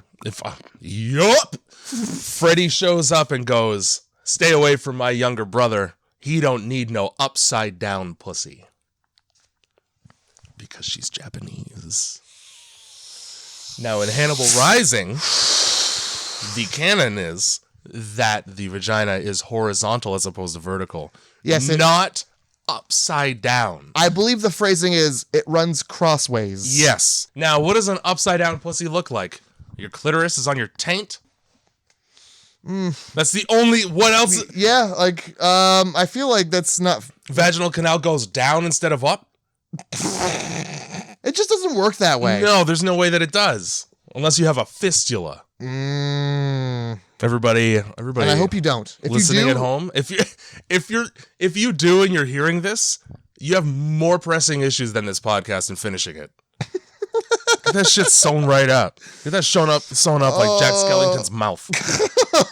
Oh no! Stop saying things. Oh my god. So this is where, as it turns out, Freddie's younger brother is working for Frank, the junkyard owner who can't make up his fucking mind about his tenants. And he made some money today. He did. He made a couple bucks and he put it in his safe. His safe is the inside of a roll of toilet paper out in the open. His safe is also what he uses to wipe his ass. Yeah, that's good. Give that money to a fucking... like fucking CKY1. That's what that money looks like. It's just covered in peanut butter. So Bert takes some of those dollars and goes, "I'm going to go to the store and we're going to feast tonight." Yeah, he does. So he fucking takes $3 whole for that meal. Which, as it turns out, he needed $0 of because he's going to the grocery store to steal. Now, this grocery store, I don't know why it's in a jail cell. I have never seen a grocery store surrounded by 8 feet of iron bar. Welcome to New York City. Holy shit. Imagine trying to get out of there. You got more than 2 bags in your hands. All that's it's getting spilled everywhere. Fuck. So there should have been several metal detectors on the way in. Yeah. Dude pats you down. So this is a classic homeless person technique for being able to get free food. You wait until somebody drops a receipt out front, then you pick it up. Ideally, you read it, and then you go in and get those products. He doesn't. No. Bert doesn't waste his fucking time with reading. He's got parachute pants like MC Hammer tucked into his shoes. He's also got probably the inability to read. That's probably true. The way that black people are treated in this movie, you'd think that none of them know how to. Well, Bert in particular. Poor Bert. So he tries to be inconspicuous, right? While he's like ambling around this store. Here's the problem. You have huge yellow pants on. The first thing you did when you walked in was hum, making you the most conspicuous person within the radius of however audible your humming is. If somebody, it wouldn't even have to be a homeless person. If somebody walked into my store with their hands behind their back humming, guess what? That's a thief. Oh, yeah, that's who I'm watching. Holy shit. My eyes, fucking Abbott and Costello? 100% of my attention is on that. And then he trips over a display. And also, he's got a gas mask around his neck. Even anyone with that is I'm not taking my eyes off of that shit. The security guard is going to at least stand at the other end of the aisle and look. Or totally conspicuously peer through the aisle at you, like at a fucking library that a ghost is in. I was at a goddamn Shoppers Drug Mart. Oh. And the security guard there did that to me. I was trying to overpay for cat food is what I was trying to do. I was trying to pay more money than I had to, so I didn't have to walk to a further store. Right. And so I walk in, I look at the security guard, he's looking at me. Okay. That's how that goes. You acknowledged each other's existence. Yep. Now I get to go about my day. So I'm looking at the cat food and I'm kind of just glance on the aisle, and he's just not hiding about it, just looking at me. Now, what they do to me most often in the liquor store is they will saunter over to whatever aisle I'm in and walk back and forth as if they're not the only person in a white shirt and bulletproof vest in the store. Like, right. All right, how come you're at every aisle that I'm at, and then also you're wearing a bulletproof vest? Are you a customer? Did you get back from a cartel war? Are you trying to pick up a vino? A Pinot? What are you trying to get? I don't know why, like, during security guard training, actually, I do know why, is because it costs you probably $200 and it takes 5 days of education. I know this because people got their security licenses at the same time and during the same amount of time as I got my PI license, and the qualifications for both are about the same, which is none. You have to Do you have money and time? You have to arrive. Yeah, you have to show up. You know what? You can be hungover. Oh, yeah. It does not matter. That's going to be the rest of your life anyway. The guy that did my private investigation training was an Italian man with slick-backed gray hair and a gold chain and a loose button-up shirt with the top 2 buttons unbuttoned, who put his feet up on the desk. You just described what I envisioned a private, like one of 2 in private investigator. You got that guy? Yes. And then you got the guy with the trench coat, the glasses, and the hat, and the newspaper. Yeah, that guy does a bad job at being a private investigator. He sure does. That's a public investigator. Oh, shit. At some point, the older brother, red hat guy, admits that the best part of his day was getting to slap ass. Yeah. Cop a meager feel off of a poor stranger. That was his thrill. And then he says 30 rude things about Wendy using words I won't say. They begin with G and they're quite short. His favorite word for Wendy. Oh, poor Wendy. Keep in mind, she is of Asian descent. And put those twos together in your own home. NPR, the way and keeping in mind of her heritage.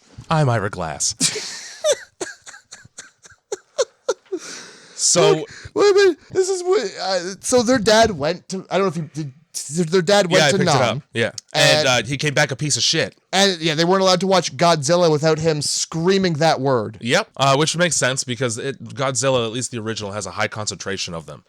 The one thing to take away from this movie subtextually, and it's not really subtext because it throws it right in your face, is that war is bad. War is bad. And also, homeless people tend to have their own ecosystems. Those are the two morals in this whole movie. You know what? That and also racism is alive and well. It sure is. I mean, we're post-Vietnam New York. Of course it is. Racism is kicking. And on the topic of racism, let's get back to Bert in the grocery store. Yeah. Where he makes a point of stealing two things. Kool-Aid and chicken. And half a watermelon that he decides against because it's too big to fit in his pants. I bet you if he had a backpack, they would have had him take the watermelon too. I just noticed the chicken. Kool-Aid package, a dozen of them. I was looking down. Looks at the watermelon, goes, nah. Takes the cantaloupes instead because they're easier to transport. That's true. You can fit more of them in there.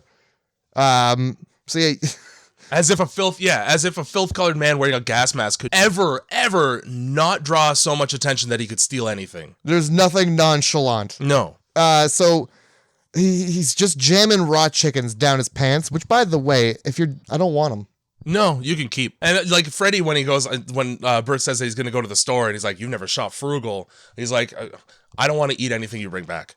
It turns out shopping frugal means keeping that poor boy's money and just stealing food. Yeah. I don't know at what point the package of chicken opens, but later on, after the old lady busts him and goes and gets management, there's just a raw thigh trickling down his filthy hobo leg. Yeah, it's sticking out of the bottom of his pants, and the guy's like, "Really? If that was white meat, it's dark now." Oh. I think there's he does that classic hey, you really gonna kick me out kind of thing. Yeah. Throws a lot of stuff around. During this interaction with the manager of the grocery store, they share one thing in common, and that is their skin color. Their location. Their location, and yep. So naturally, Bert's go-to move is to call him an Uncle Tom in 5 different ways. Yeah. And then say the N-word. He sure did. There's something so delicious about a black person calling another black person the N-word. With the hard R. Because one of them's in a suit and tie, and the other one is a real G. An OG. Yeah, oh my God. It's like that song, Fuck the Police, you know? As he's walking away, he says something to the tune of, "Why don't you drop your pants so that we can see the lily white paint on your Haitian black ass?" He sure does. I wanted you to appreciate having a person of color on this podcast so that someone can utter these sentences. Yeah, because it would be a really awkward, there'd just be moments where we just and then we just won't say it. Yeah, right here in my notes. We just won't say the words. I wrote down, this movie has no problem using the word gook. Woo! Twice. Woo! No, don't say it. Twice in 2 minutes, but stops just short of saying the N-word. And as I finished the sentence, Bert said the N-word. The timing could not have been better in my apartment. Oh my God. And then he puts a bag on his head and walks through a plate glass window. And he says, "Watch this move." Yeah. Now, black or not, that guy's got the biggest dick in the whole scene. Oh my God. I would love to do that. So many words were said aloud just now. Yeah. Oh. So cut to some fucking Vietnam flashback. Yeah. Fucking Bronson's Vietnam flashbacks. Great flashbacks. Cool, man. You're unhinged psychologically. Mm-hmm. I didn't need to know your backstory in order to see that on you. Well, I don't understand why there was vampire people biting at his legs. But the rest is it's just Rambo. Now here's the thing. Don't say the thing. There's a couple of things with this flashback dream that he's having. Oh no. All of the vampire people are Vietnamese. Well, because he is in Vietnam during his war flashback. Yeah. He during this flashback goes to what I can only assume is a POW camp, and he kills 2 of them and rescues a woman who is definitely in his flashback Wendy. Yeah. For sure it's Wendy. It is. It has to be. And then he gets his titty sucked while explosions are happening in the background. Yep.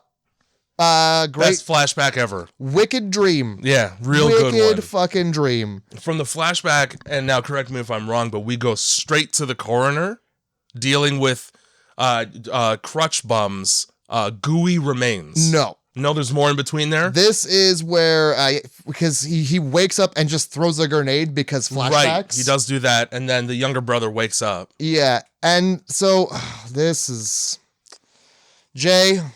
Oh, that's why. This is where the gentleman, Hat Bum, goes to buy more Viper because he realizes that his Viper has been stolen. And the store is closed, Jay. Yes, it is. There's a cat.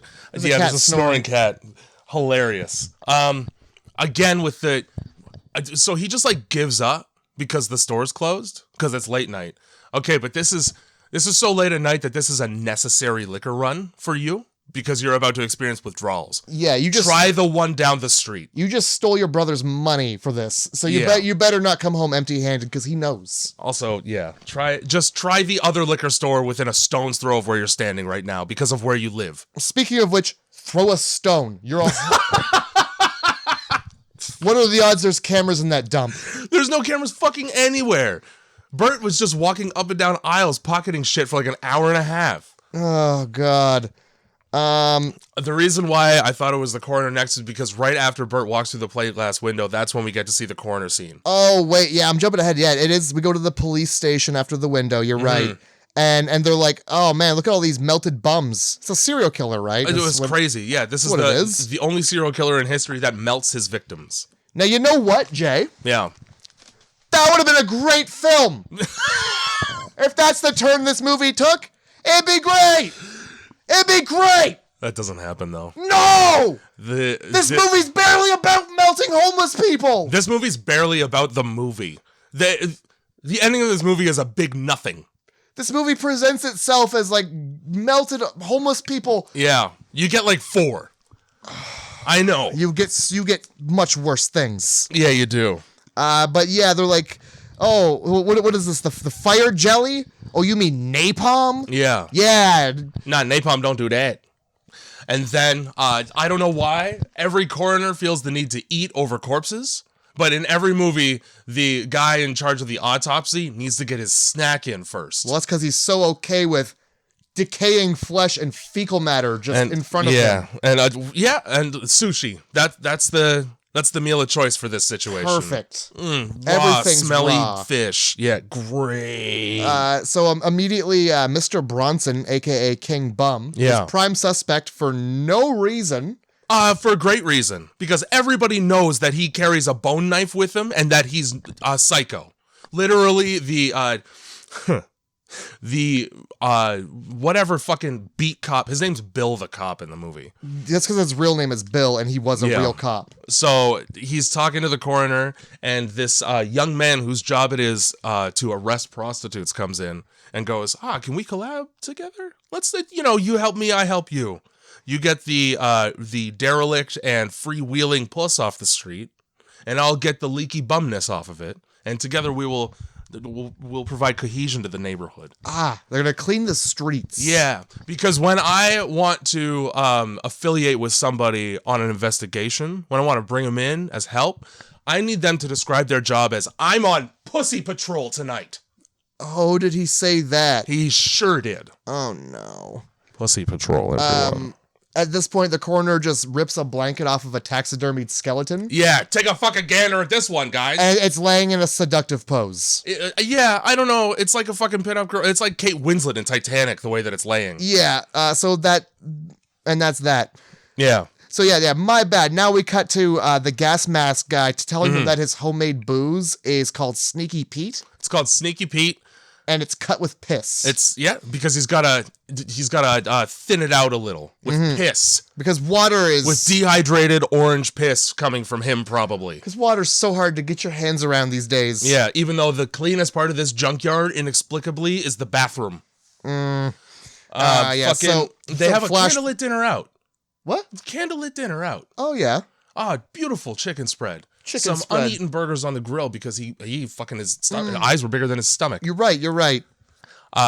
He says that he recognized Bill the cop because he's been busted by him about 50 or 60 times. That's state-dependent memory, my friend. The only reason why it took him that long to remember is because every time he's been busted is because he was drunk. Oh. He was drunk at the time. Oh, no. So there's no other explanation as to how you could not remember the guy who arrested you literally 50 times. So suddenly he takes a drink and he's like... I remember that fucking cop. It's like Jekyll and Hyde, but reverse.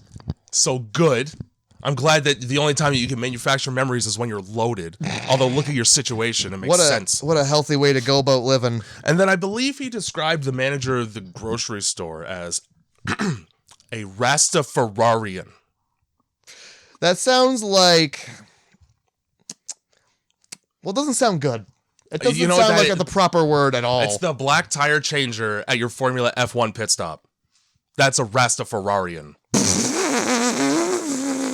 No. I was gonna go the other way, and it was like a Jamaican safari. Fine, that's even better. Rastafarian. During the scene where we realize that Freddy stole all the money from his little brother, when he looks in his toilet paper tube and goes, "Oh, there's no money left," and he like dejectedly, wow, stroke. Like lies back on the one bed that's not a car seat in the tire igloo. You get to see a stack of VHS tapes as if he's got fucking electricity. Yeah, well, they do. They don't. They're using candles. No, they're not. There's candles on the table during the meal. Where's the light? Where's the light in any scene? And it's one of the scenes, and it's straight up a fucking. It's like a front porch light, and it's just stuck in the tires with a light. Amazing. I missed it. At night, it's lit up. Okay, where's your VHS player then, man? No, for real, yeah. There was a couple things in the background. I kind of laughed at. I'm like, you definitely found those in the dump. And that's where we get the flashback dream. And I wanted to also point out that in his dream, even in his dreams, he's racist. Not because all of the Vietnamese are vampires, but because they're wearing rice hats like they're the one villain in Escape from New York. And so I looked up what the army fatigues for the Vietnamese military were at the time. None of their hats are that big. They're regular ass helmets. Whoops. You gave him fucking a Japanese farmer's hat to wear. Bit of an oversight. What's the Asianest thing we can put on every person's head in this flashback dream? So what you're saying is this isn't a flashback. This is just a dream. This is just a racist dream. This is just a racist dream he's having. He's not being flashed back to fuck all. He's just being like, Asians. Yeah, gross. Some, not all of them, some. Something about the idea that you can be blown away by the wind by your headwear. That's creepy to me. Oh, well, it keeps the sun out of your eyes, and that's all that matters. Keeps the sun out of your eyes, off your neck, and also off of your family's necks. Because they could just hang out underneath you like it's an umbrella. This is where the movie takes a turn. Yes, it does. This is the sad moment where the older brother takes his stolen younger brother's money to try and buy some cheap liquor.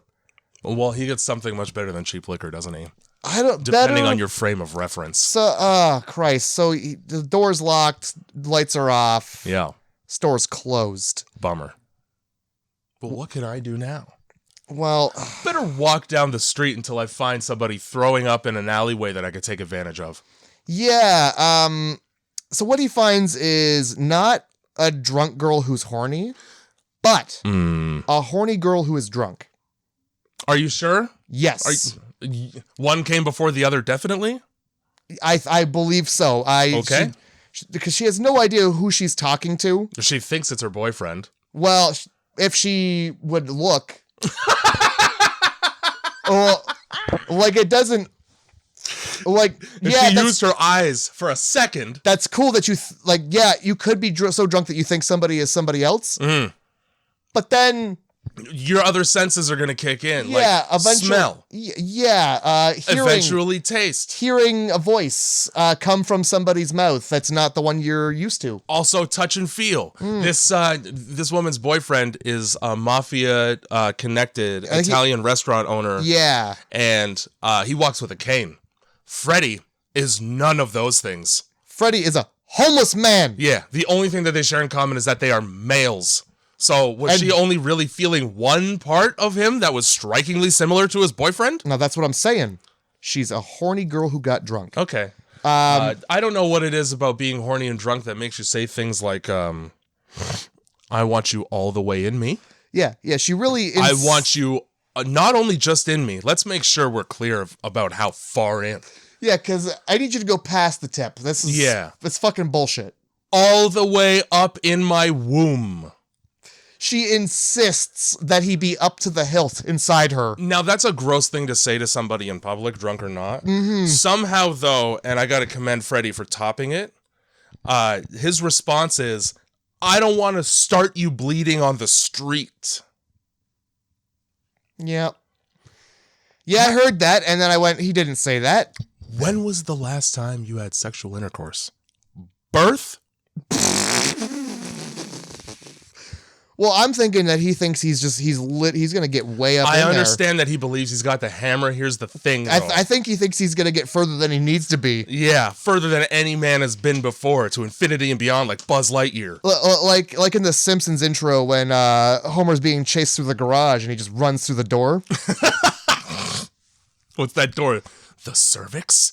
You fucking know it is. Oh my god. Up to the goddamn hilt. They pass a doorman for this restaurant that her boyfriend owns that's apparently high enough end to have a doorman who's 16 years old and eats chicken from his own pockets. Classy guy. Yeah. You know what else he does is that he watches his boss's girlfriend be dragged off by a homeless guy and does nothing at all. He doesn't even do nothing at all. He does fucking shit all. He watches it happen. Well, we get to see interactions between him and his fucking boss, and let's be honest, I understand. You know, as much as you don't like your boss, maybe say, hey, don't drag that lady off. In fairness, yeah. In reality, there'd be a heads up for me. You're mad at your boss. You're not mad at the lady. But, I mean, spite is spite. You get back at him any way you can. Oh my god. All his boss does all movie is threaten to kill him in various ways. Oh, he just, talks shit all day. What the fuck? I wrote down as Freddie is walking this girlfriend back to, again, use your other senses. You'd think your sense of smell would be able to pick up the disgusting nature of this situation, especially when you get back to the junkyard that you've never been to. Also, she's like, is this your brother's junkyard? And Freddie's just like, yeah, we'll go along with this story that you're manufacturing for me. She says, is this your brother's car dealership? Car deal, yeah, okay, absolutely. Even better. The way we've got the cars piled up and shitty. Yeah, and cubed. Yes, we keep the cars shitty so nobody steals them. So yeah, she's so drunk that she thinks that she's in a car dealership, but really she's in danger. Yes. Her exact location right now, just pull up GeoGuessr, danger. She's danger adjacent, parallel to trouble. Yeah, parallel to peril. Leading up to Freddie taking advantage of this poor woman on a car seat, all of the other homeless people in the junkyard start coming out of the woodwork like subway rats at like when they smell a sandwich. Oh my god. And I wrote down right away, she's getting ganged tonight. And then she doesn't for a bit, right? But just call me fucking Nostradamus, because all it takes is for Freddie to bang out and roll over and fall asleep, and they're like, we're getting inside that quote-unquote house. I wrote down... we're coming in through the side door and then the back. I wrote down, it's like if the word Hannibal Lecter was kept and was free range. Ooh, a woman. They're just... Freddie and this chick are banging in this dirty car seat, and like... There's literally a kite tail of just horny, dirty homeless men. Beaten off. Yes, they are. Beaten right off. One big guy even goes so far as to like take his suspenders off and do this. Because I need you to describe what I'm about to do. Yeah. The tongue flicks his tongue. Yeah. There's a lot of tongue flicking in this movie at random intervals. And just fucking, enticed fingers. And this is the closest thing now to a zombie movie that there is without there being any zombies. All the time, the homeless people behave like fucking zombies in this movie. Zombies that could speak English still. This feels like a trauma film, but there's not enough dicks in it. It totally does. As Freddy is leading this drunk girl through the front seat of a car into his bang shack, he says, we're going to get into some vaginal products. What the fuck does that mean? Freddy, what the fuck does that mean in this context? Nobody's buying or selling anything. What does it mean? What products? When did this become a business transaction? What product do you have to offer this lady? None of it is worth buying. Some cream. Oh, yeah, dude. Some man lotion. We're going to turn this into a Boston cream kind of night. Some motion lotion. Oh, my God. Fucking no. Yeah, so, like, no amount of alcohol, and I said this 3 times already, but in the world would be able to prevent me from being able to smell scrapyard smegma. That, I'm sure, has a very distinct aroma. Whoa! People in this scrapyard take not showering like it's a challenge. No, they're like it's the Highland Games. It's like when Vikings don't cut their hair when they kill people. Oh, it's like an honor system type. Like the smellier you are, the higher up on the hobo ladder you are. Well, yeah, because they capture the henchman bum. And they bring him in and he doesn't say anything. It's like, we're going to give you a shower. Right. And then they give him like fresh clothes and he looks like really like, oh, God damn it. Also, like when they throw him in, he's talking to the prostitutes that are also in the back of the paddy wagon. And he's like, sorry, ladies, I haven't showered in a couple months. Like he's proud of it. And there's just one lady's like, okay. Also, yeah, one lady is kind of in as long as she's got the money. He's got the money. Bad. Oh, no, it's horrible. That's That's the one that like, listen, you go over there, and I'm going to consider the rest of them. But the one that volunteers to get a UTI, that's the one that I don't want anything to do with. Yeah, I'll take a shower first. You know what? Also, at least 3 of the prostitutes in the back of that paddy wagon were men. Well, I want you to know that. Even sex workers need to make a living. That's true. Oh, God. So it wasn't Pussy Patrol fully. No, it was just genital... I'm going to come up with a good word to put in there. We're going to get there. What's a word that starts with a G here that's good for walking around, Jay? Oh, man. Genital. It has to be the J pronunciation of G, too. A genital jaunt. All right, we got there. That didn't even take that long. Yeah. So this was the genital jaunt. Private part patrol. Genital jog. Yeah, jog as well. God damn. Because you'll be chasing after them. Fuck. Yeah, no, we're going to kill it. It's fine. We did it. So, while also, before the love happens. Yeah. Freddy's younger brother is just still there, and he's really got less of a problem with his younger brother watching a bang session than I would prefer. What I really liked was like, Kevin, get out of here. This is no place for a boy, and just hits him in the fucking head with a shoe. Gets chocolate like a Puerto Rican mom. Like, he was there first. Yeah, and also sleeping? Pretty sure he was also sleeping. Oh, for sure he was. So good. As it pans away from the tire house so that you can see the mass of people around that are forming around this tire igloo, and oh my God, the homeless they're planning out their fuck session. They're figuring out what each other are into. Well, the jerking off was just that was the appetit, that was the amuse-bouche of the entire night. Well, yeah, Freddy's and this lady, they're like, so, you know, I like it like this, you like it like, how do you like that? Mm-hmm. No kissing for some reason. Like, she's willing to kiss him, and he's not willing, like, oh, I'm too clean for, are you sure? Well, she did just throw up a bunch. So did he, probably. Oh my God, as it's panning out, he offers her a 68, which is where you blow me and I owe you one. That's so fucking funny, dude. That's the most homeless thing I've ever heard. I picture a 68, except one of the people is sitting cross-legged and meditating. It's peaceful. I like that. Yeah. I like that a lot more than just blowing a homeless person and having him never pay you back. A 65 is 69, but I knee you in the face. A I'm just trying to picture the fucking, A 1 is like a 69, but lonely. And I'm standing upright. Always standing upright.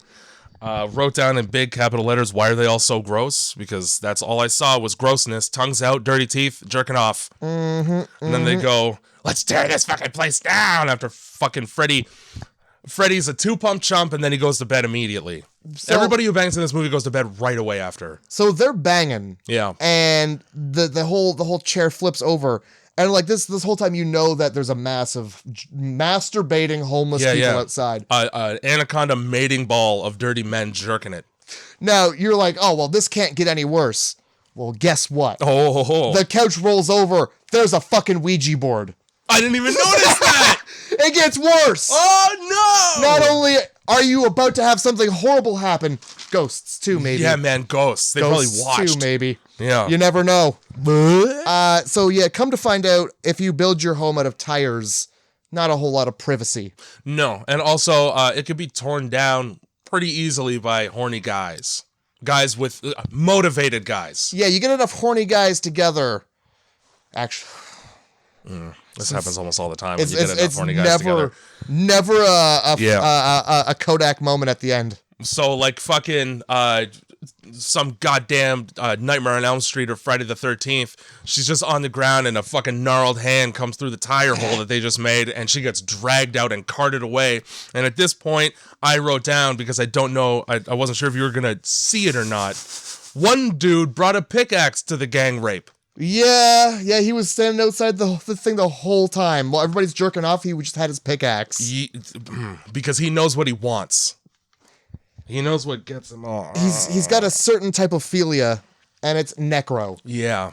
Not the only one in this movie, it turns out. Unfortunately! Now, this is when I have to say, if you absolutely must have a rape in your movie, the way to do it is to imply it instead of showing it explicitly, which is what this movie does. I'll give you that. A movie about homeless people not really having a problem with rape and turning into goo because they're alcoholics has more taste than some AAA movies. Oh man, Straw Dogs can fuck right off. Girl with the Dragon Tattoo, I will fast forward that. The rest of the movie's great though. I didn't finish Straw Dogs because there was a rape. I was just like, wasn't that invested anyway. I have a list in the back of my head of movies that are like trigger words for me that I'll never watch. Bring them up in conversation and watch me throw up on your clothes. I won't. This is my good sweater. This is a good sweater right here. So the henchman bum, he's getting mugged by an 80s Picture gang. Motley Crue. He's getting mugged by, basically Motley Crue or the people who are on their way to see them. Or Poison. Poison or Poison's fans, Motley Crue or Motley Crue's fans. Picture some people who have a switchblade. Picture somebody from the 80s with a switchblade, and you're hitting the nail on the head in your own head. Yeah, and just in time, the police roll up, throw them in the back with all the sex workers. Mm-hmm. And, which, not a terrible place to be if you're a homeless man who hasn't showered in months. Yeah, no, I did. There could be worse places to be. And also threw him on the floor of the paddy wagon, which means he's got a worm's eye view to everything going on up top. And a lot of upskirts in this movie. Well, sex workers don't like. I feel like the skirt is like the uniform. In the 80s, at least, the skirt was the uniform. And also, like, time is of the essence when you're a sex worker because your time is your money. Yeah. So there's no underwear involved. It's just a speed bump. Yeah, exactly. That's one more thing to move out of the way hastily in the back of a police car. Yeah, or don't and just fucking blast right through it, you know? Yeah. I mean, okay. It's like a sheepskin condom. There's just extra protection. So the cops want to question this guy about Bronson, and he just pisses his fucking pants. He pisses his pants. This cop, his display of power is to punch out the one thing keeping him from being strangled from behind in the passenger seat of a paddy wagon, which is the mesh cage separating him from the prisoners. The one thing separating him from the piss. Also the piss.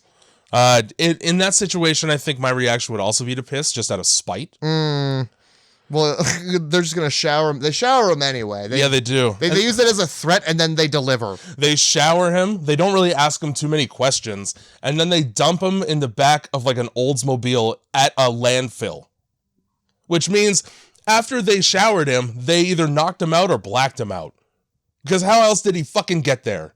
Yeah, no, you raise good points. You know? That's how the police work, though. It's an operation. For some reason. You can't know where you're going. For some reason, we have to cut from this without any connection to the two scenes whatsoever, right to, what's his name here? Mr. Snizer, trying to smother a poor Japanese woman to death. In a chair with wheels that he also just rolls around the back of his own shop. Like, putting distance between him and the thing he's trying to steal the innocence of. Oh, my God. I wrote almost nothing for this scene because I was uncomfortable. Yep. Yeah. Yep. I wrote junkyard boss literally raping Wendy in a chair. Basically, literally. Now, here's the problem. The nice thing about junkyard boss being a ham beast, a ham galaxy, is, if you will, is that you have plenty of time to escape while he's trying to rifle around in the change purse. Let's be honest, bullion bank that he's got on his stomach in order to find the shit to get you with. So even though she's like stuck in a chair because he's pretending to have a heart attack on top of her, oh my God, she's not touching anything really. No, she's touching tummy. You know what I did? I didn't like when he was on top of her, and you could tell he was rifling around to try and pull it out. Yeah, he was. It's gonna take way more work than that, though. Like, dude, it's a movie. You didn't have to. You could have. You didn't. I got it. I got what was happening. Your hands could have stayed at 10 and 2. So she fucking beats him over the head with a couple license plates, which is less than I would do in that situation if I got my hand on a license plate. Well, apparently these license plates are titanium because they fucking knock him rings down. His bell after 2 hits, as if it's not tin that's so thin they let prisoners handle it. It couldn't hurt somebody if you rolled it up into a cone and tried to stab somebody. Oh my God! So that happens twice, and she manages to get away. And he's just so this fucking incel is so dejected that he's going to go outside and smoke about it aggressively, while his Rottweiler, for some reason, licks his gunt. He doesn't even get up underneath the gunt. They just smeared peanut butter over this man's front bottom and let a dog loose nearby. He can smell the backed up male genital essence. Yeah, I wrote that he just licks his fupa, his fucking... Fupa is the one I avoided because I thought you were going to say it. His fucking gunt. Yeah, dude. And it's just like, nah, stop that. Don't lick my gunt, please. Yeah, please. You homo dog. Says that right out loud. Oh, I didn't catch that, but there's that word gets just thrown around like confetti later. It does. So unfortunately, this guy just walks his fucking dog till he finds a dead body next to a river. Here's my thing, right? Like, so he's walking around stewing about the fact that this kindly employee won't bang the shit out of him loudly. Yeah, that he wasn't able to rape the lady he pays to do work. Yeah. During that scene, also offers her a $10 raise. Here's $10. An extra $10 an hour is not enough for me to navigate the murky waters of your swampy situation. Yeah, because I can't put a dollar value on that. Like, and then what's the expectation after that? That's my job now? This is the extra responsibility? That's the $10 that's part of your employee duties now. Ugh. No. Is just walking through his own junkyard and then by the riverbank spots a corpse. And his first thought is, I mean, I could probably fuck that. By he's not alarmed about the dead body on his property. No. As a business owner. His chief concern is whether or not people are close enough to catch me fucking it. By the look on his face and how like sneaky the music got, I knew he was up to no good. Literally, the score while Frank is staring at a corpse dropped by the river is like the music you hear while Wile E. Coyote is making something with dynamite that blows his snout to the back of his face. It's like when It's like when a mime in a circus is following somebody and pretending to be them. Yes. That's the music I was hearing. Oh my fucking God. Oh boy. Frank is now a necrophile.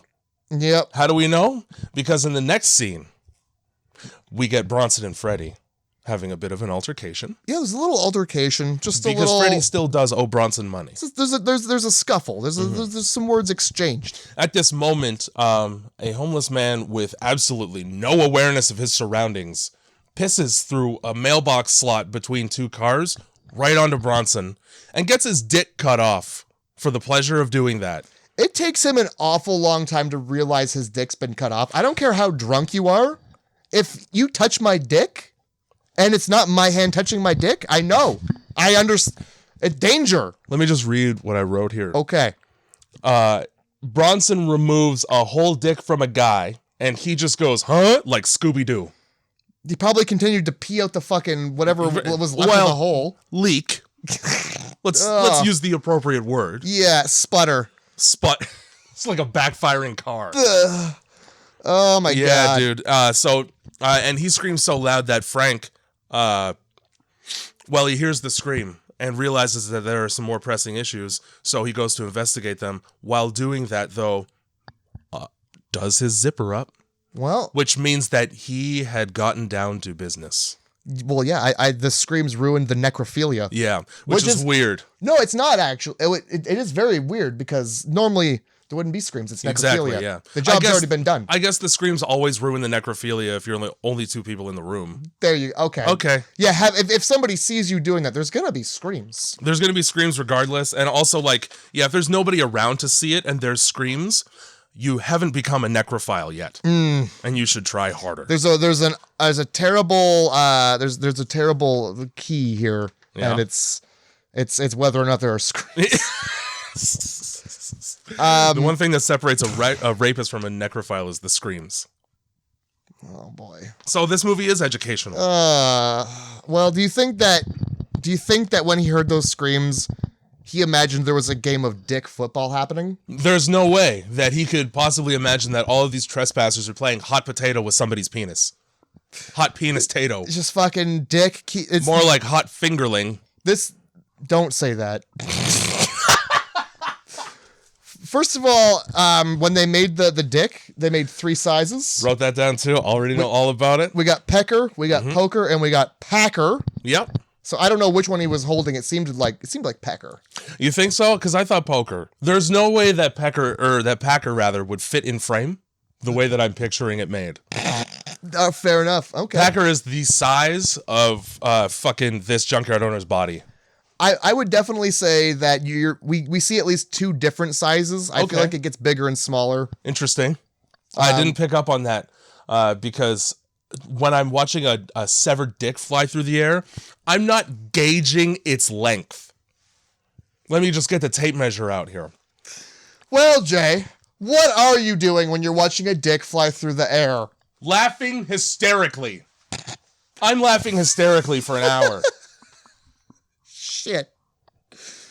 While they're playing literally dick football because it's guys are getting tackled.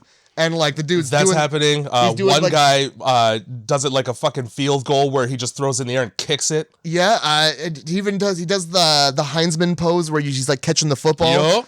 There's interceptions. While this is happening, the sex slave catches it and sneaks it under her doll's clothes. Yeah, until Bronson sees it and she's like, "Oh, I'm sorry, I didn't know you wanted to be the only one."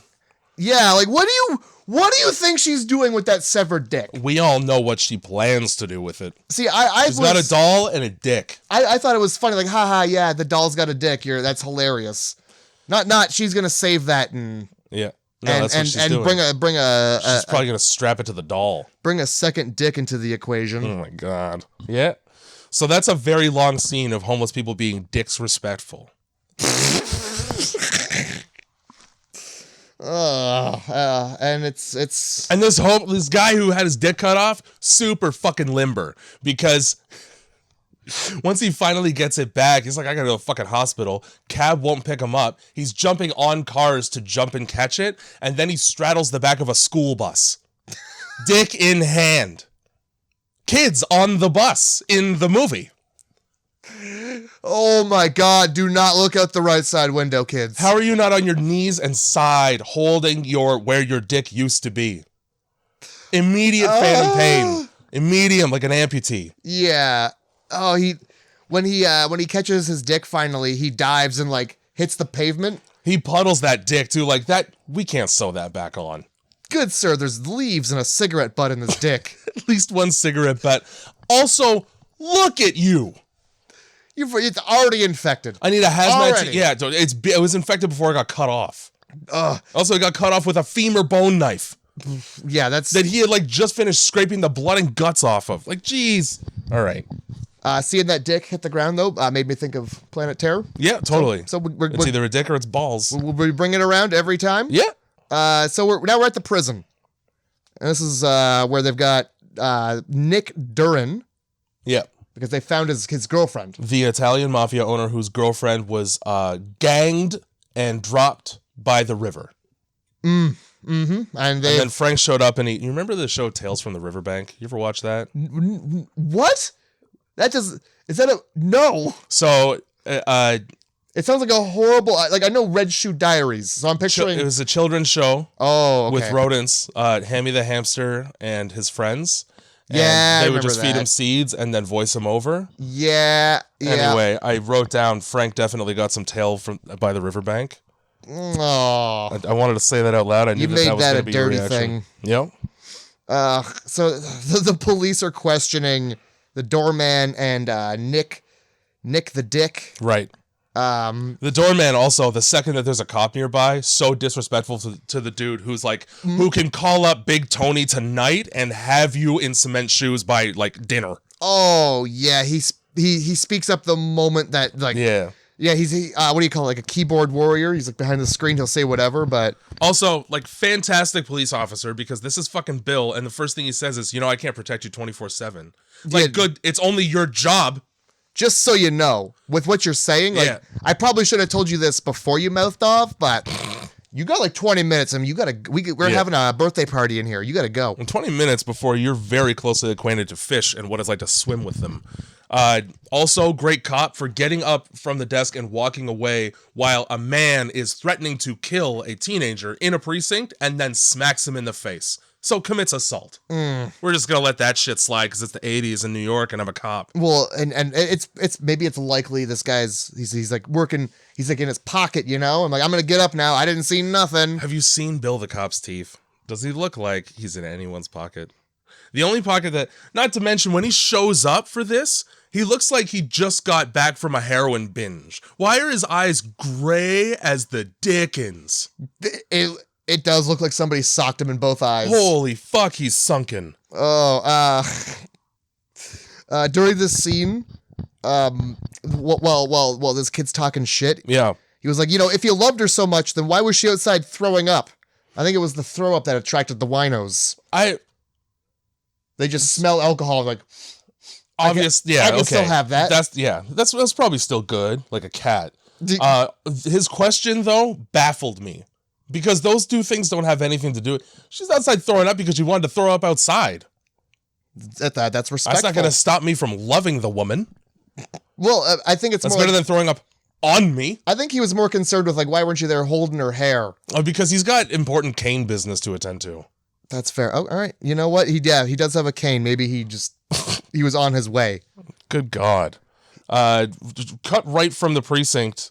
Where a child realizes that he'll be murdered shortly, to the hitman, the most conspicuous hitman in movie history, showing up to the junkyard. And checking his gun before he goes in. Yep. He's wearing mismatched plaid suit between his coat and tie, which even the homeless people have better dress taste than that. And then, gun right away. Also, the only person in a suit at all in this neighborhood. That, and he cozies right up next to Hat Hobo. Yeah, Hat Hobo in the cleanest bathroom of any junkyard in the Western Hemisphere. I'm really why are they allowed to just use that junkyard washroom? Like, you'd think like how upset the owner was. He would be like, you guys can piss in the junk. Well, they very often do, I'm sure. I don't know what it was about Freddie that made him like decide to use a urinal for the first time in a month just for this. It's just because movie. Try not to dissect that too much. No, it's just right place, right time, But yeah, so fucking Hitman shows right up, and they share a glance at each other's penises briefly. Yep, they certainly do. And then the hitman says some shit to him and just immediately pulls the gun out. Yeah, he really lets him know he's about to die before he Can't remember tries what to the kill fuck him. he says, though. He says, can you do two things at once? Well, say your prayers and also hold your dick or something like that. Yeah, also hold your dick and piss out of it. Yeah, like, well, what kind of hit person just doesn't go boop, boop, and just leave? Exactly. And the mistake that he made in that stall with Freddy, he makes that again and he fucking pays for it immediately after that. Well, yeah, he gets his dick punched while he's pissing. Okay, and then right after that, he pays for his mistake again. Because Freddy escapes the bathroom, and guess what? Bill the cop is right there. Boom. The hitman gets the drop on him with an actual firearm, and I don't know I wanted to point this out because it pisses me off all the time. Why is it in movies, when somebody has a gun pointed at another person, and that person goes, how about instead of shooting me and not putting your own life in danger, we fight to the death instead? It never makes any... How about this? How about I just shoot you in the head, and that way I can go about my business? Instead of engaging in hand-to-hand combat with a man who, anybody who has a gun right in their face and goes, how about we fist fight, has never lost a fist fight. You got a good point. And they know how to fight with fists. Real good, they know how. Yeah, I would have just been like, nah. No, I'm good, man. Exactly.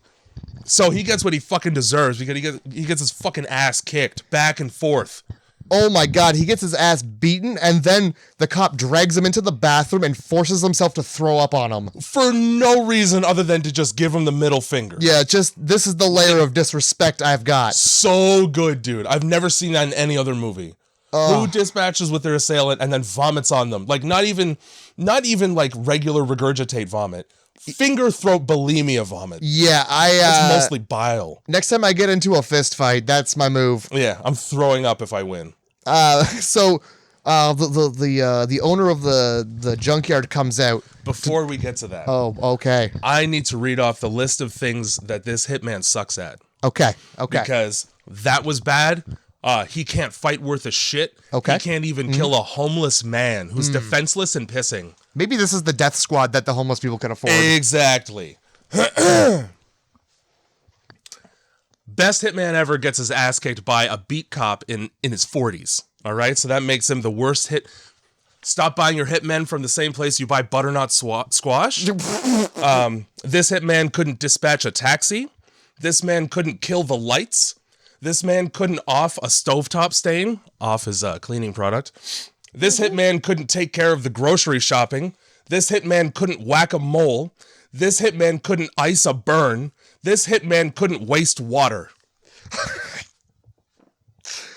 Oh my God, that was extensive. They just kept coming to me. I'm proud of every single one. Oh, I'm glad you let him finish. Yep. So, yeah, we get fucking... that was good. Also worth noting that like the investigative tactics in the 80s must be fucking horrible, but at the same time fantastic. How is it that you can't collect a policeman's vomit from a crime scene where somebody is unconscious from being assaulted, but you have the physical capability to determine chronologically how much semen is in a woman? Well, it's, you know when they cut down a tree and they count the rings?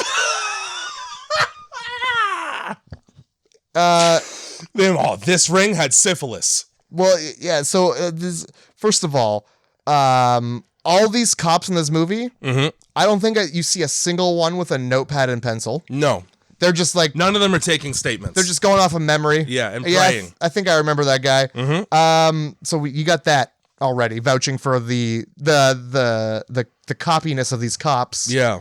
And then second of all, I doubt he was like, hey, I just kicked the fucking shit out of a guy. So, as he's leaving after having done all that, he passes by Freddy, and despite Freddy, first of all, fitting the description of the rapist murderer that he's there to investigate, being a homeless man, and being the target of the hit as a result of that murder, he just goes, get out of here.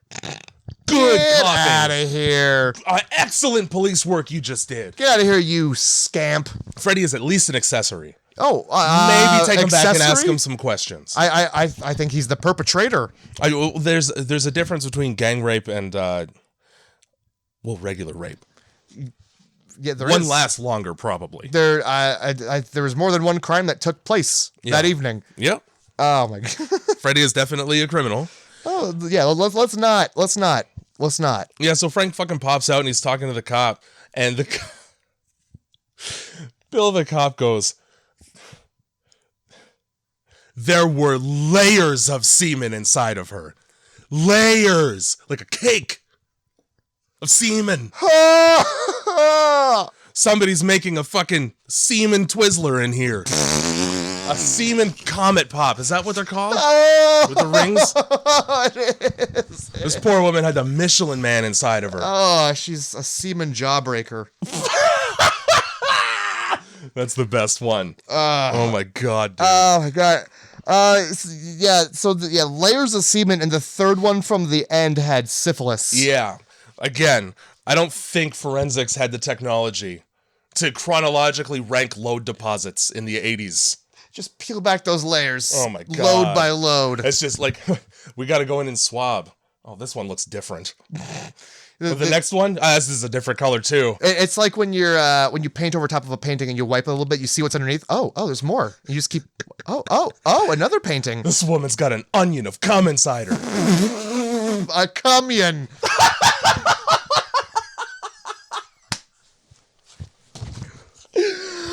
Oh, it's caramelized.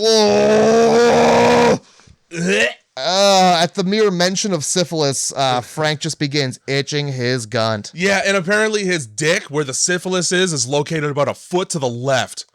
Because either that or he can't reach, which is also a viable option. Oh, Jesus.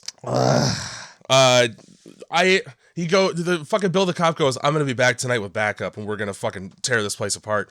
And then during the syphilis conversation, he for some reason changes his mind and decides to go in alone despite having the option of backup. Yeah.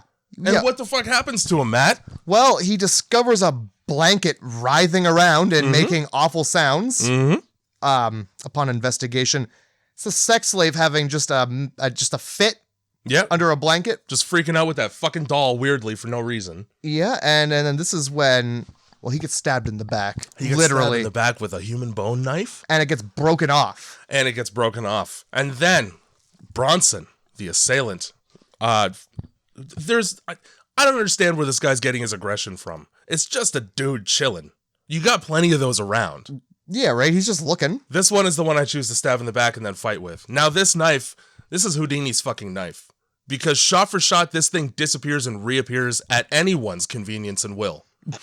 He gets stabbed and he can't reach it to pull it out because this cop is very muscular.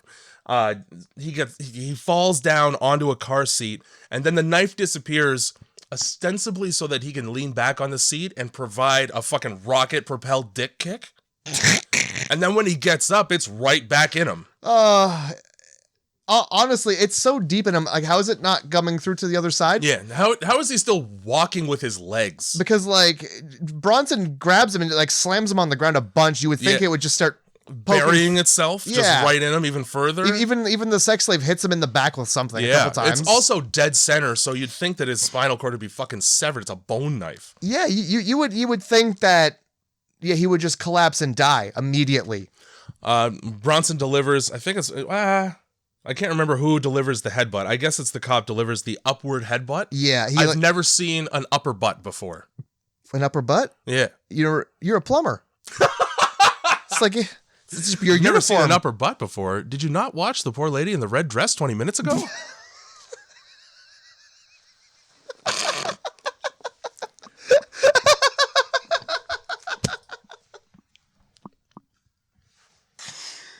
This podcast is over. That's all we needed. We're done. That's good. Oh shit. An upper butt. Because it was an uppercut headbutt. I didn't even put those jokes together until I said that out loud. All right? I want you to know that. Well, So thank you. This is yes-anding. Oh, god damn. When he's hitting Bill off the ground back first, it's like the daintiest, like he's trying to wake somebody from a deep sleep. All the other hits in this movie are super aggressive and for the most part convincing, minus when Freddy falls literally at any time because he falls like a child pretending to fall. But It's like he's picking him up and gently setting him down like he's going to tuck him into bed soon. Over and over again. Yeah, I wrote down that it's very much wrestling. Yeah. WWE. Yeah. That's all it is. They're stamping their feet and missing by inches when they slap each other. Yeah. Fuck's sake. Wake up from your 20-minute power nap. This movie exists in an alternate universe where boomers were super interested in car parts. The boomers from Left 4 Dead, not old men. Yeah, well, they're already really interested in car parts. Yeah, that's true, isn't it? Yeah, it is. Every 80-year-old has a car that they're redoing instead of giving that money to their adult kids who need it. Yeah, but the loud rumble machine's gotta go vroom vroom. Yeah, it sure does. It used to when I was a teen. I really like that Steve McQueen movie from 1950, and I wish I had a Mustang Shelby GT that I could soup up. Oh, here it is. I'm sorry that you need deep oral tooth surgery. I'm busy refurbishing my shitty Mustang. You're going to tell me now you're in debt? Mm-hmm. I just spent $15,000 on a knob. If you would have spoke up, I would be shifting a little bit more disappointingly right now. But here we are. I've got a fat knob and you've got nothing. Oh my God. It's strangely accurate. Somehow this one fat homeless man who's kind of just been an extra throughout the movie with overalls on. Yeah. Gets a hold of a Mickey of this Viper, and Freddy is like 7 feet away from him. They're like on the others. There's like a burnt out car that's tipped upright against a wall, and they're on either side. Like they can't see each other, but they're going to do the same thing. Yeah, which is drink. Yeah. During the day. You and I, we ain't so different. So he hears like some commotion and he goes, it's probably nothing. Meanwhile, this guy has doubled in size after having a small swig of this Viper, like a fucking breast expansion Asian porno. First of all, it's not a commotion he hears. It's violent farting. Yeah, I mean, that's part of it for sure. It's a large part of the sounds he's making. But he goes, whatever, like at least get out of the blast radius. Yeah, so this is one of the like the adverse reactions to the Viper because he didn't just become goo. He popped. Yeah, he did. Oh, like an overfilled cream donut. Like in Tremors when they give them the TNT. And like, so we get a shot of Freddy like poking his head around, realizing what's about to happen, and then jumping off of a small trampoline while somebody just throws a bucket of fish guts behind him. Yeah, he there's enough farting to the point where he's like, all right, I've had enough. I'm gonna go say something.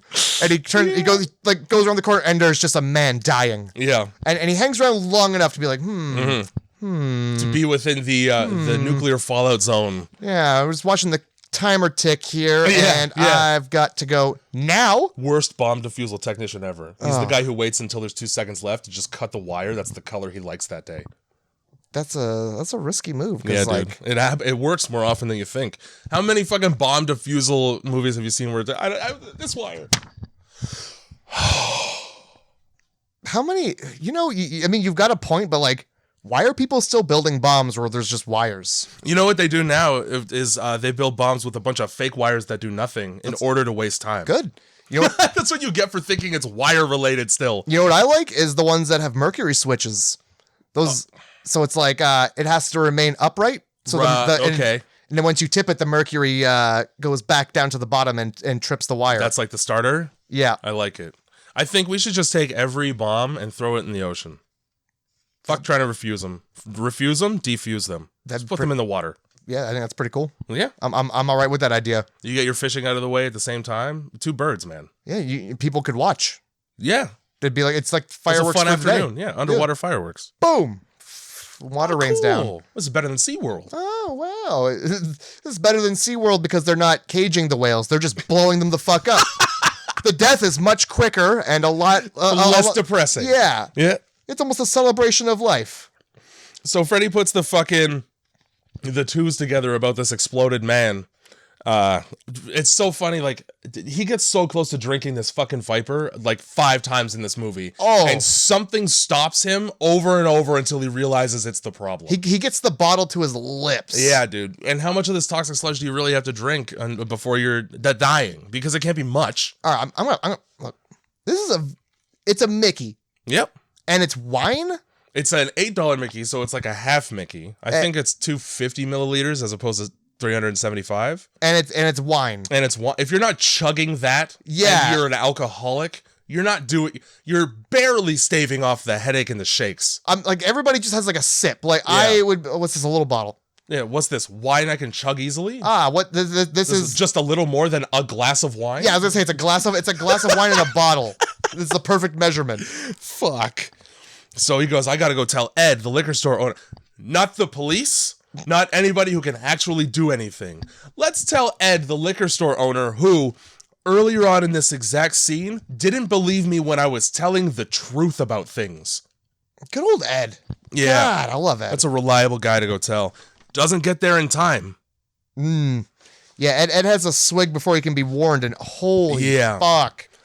Before that happens, he runs into Wizzy, the henchman. Oh, right, and he goes, I'm concerned about more of my friends drinking this bottom of the shelf wine because I know that they're gonna buy it because it's a fucking $1. Let me take a break from alerting the one person in charge of those bottles to kill someone by setting a trap. It's fucking murder. Yeah. Yeah, he uses reverse psychology. Like, I need that. I haven't had a drink in days. I'm sick. Got the shakes. This guy put way more mental effort into tricking a hobo than anybody would ever have to. Yeah. Hey, want this wine? Yes. Cool. End of interaction. Can we be friends? No. Would rather not. Enjoy the wine. Yeah. I don't like the literally, I don't like the flavor. And you don't even have to you can just throw it at his face. You know what? If you said that, if you don't like the flavor, I'd be like, Would you? Oh, if a homeless alcoholic said that? Well, if anybody, like, it's never a good flavor. Is it poison? It's $1. Best case scenario, it tastes like shit. Worst case scenario, it's literally poison. It's like Mad Dog 2020. This is what it's like a malt, disgusting. Ugh. Everybody from the U.S. listening to this podcast knows what Mad Dog is. If you don't, anybody who's stepped on a skateboard once knows what Mad Dog, Old English, Schlitz, and there's one more that I can never. Old Milwaukee. They know what all 4 of those are. Well, yeah, those are skating beers. They are.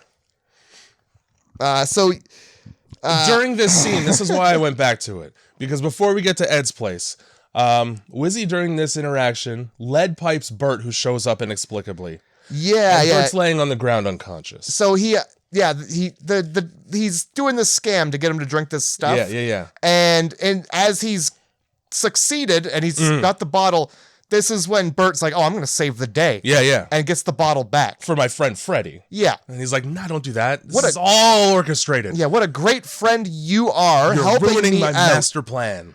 I hope you don't say anything terrible about me when I go unconscious here in a minute. Yeah. I hope you don't say a racist thing about me while I'm unconscious on the ground after just having helped get your bottle back. I sure hope you're nice to me while I take a nap from being fucking piped in the head. Getting hit in the head with a pipe and racism. As a reward for attempting to stop me being the victim of theft, the reverse psychology that Freddy chooses to employ in order to get Wizzy, the henchman, to keep the wine is to go, do whatever you want to Bert, the unconscious man. He's black. No one's going to give a shit. There's enough of them as it is already. Just give me back the wine. He just helped him. He just lended him a helping hand. He cooked him a meal. He risked prison for a 3 chicken, 2 cantaloupe meal. And this is the thanks. Thanks for getting my wine back. The biggest mistake we made was taking chains off of you. You might as well have just said that to his face. Unfortunately, yeah. Holy shit. So he finally, he's like, haha, he takes a swig because he's won. And then he immediately turns into a mix of Freddy Krueger and Ivan from Power Rangers. Thank you for saying, Ivan Ooze. Thank you for saying that, because I wrote the exact same. Wizzy ends up looking very much like Freddy Krueger. Oh. Before he congeals into a pile of barely bones. he grabs his flesh and pulls it away like it's mashed potatoes. I'm willing to say this is my favorite death in the movie. Oh, I was gonna ask at the end favorite goo death, but we'll wait till the end. Okay. I like this one because he backs up to a wall and then his head sticks to the wall while the rest of his body just kind of falls off. Yeah, and it's like rolling down. So there's like they do this rotational shot on the I don't remember what axis it is. It doesn't matter, but it's a top down like fucking a spiral shot almost where they start at one point and then they do a somersault with the camera and end back at the same point. I don't see that very often. That was sick. It was. Despite what happens in this film, it's filmed very nicely. That's what I mean. From a technical standpoint, they did some like smart things. The frame for the picture is nice. The picture fucking sucks. I don't know where you managed to get this cinematographer from. Like he just hung out outside a studio for a while and begged, but this guy knew what he was doing. Yeah. So how many dicks we got in this movie? And are they airborne? Well, I'll do it. We have 3, but we might not use all of them. Well, you are going to punt them like a football, though, Oh, right? for sure. Oh, I'm in. We're going to drop them in puddles.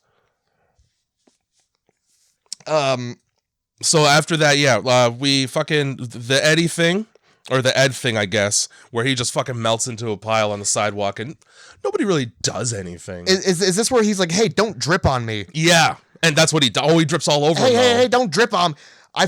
Fucking Ed. Yeah, so... When this happens, does Red Hat Hobo, he jumps up on like a car or something, and the car just peels off, and then we get a shot of Ed crawling, no legs, and there's just a neon puddle like where he was. Nobody around this busy New York street. Just also crawling. Was so stoked about that car peeling away with fucking Red Hat just hanging on to the trunk top because that driver didn't hear anything before that happened. He didn't hear any of the commotion right beside his car. He doesn't go, what the fucking peel out until somebody actually jumps on his car. Yeah. How about the part where the fat man was vomiting right beside you for like minutes? How about all the neon goo oozing out of every hole. It sure does ooze. But first, like Ed, it seems like took the longest to die to everyone.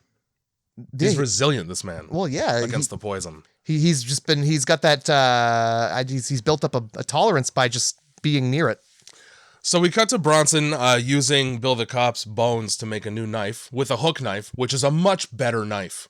So he's using a good knife to make a worse one. Yeah. Well, I mean, he's got his thing, doesn't he? He wouldn't be a fucking weirdo. Fair enough. He wouldn't be. That's his serial killer signature. That's fine. Hey, if he didn't make knives out of bones, he wouldn't be Bronson. Well, he wouldn't be Bronson. He wouldn't be homeless. What is the giant from the fucking?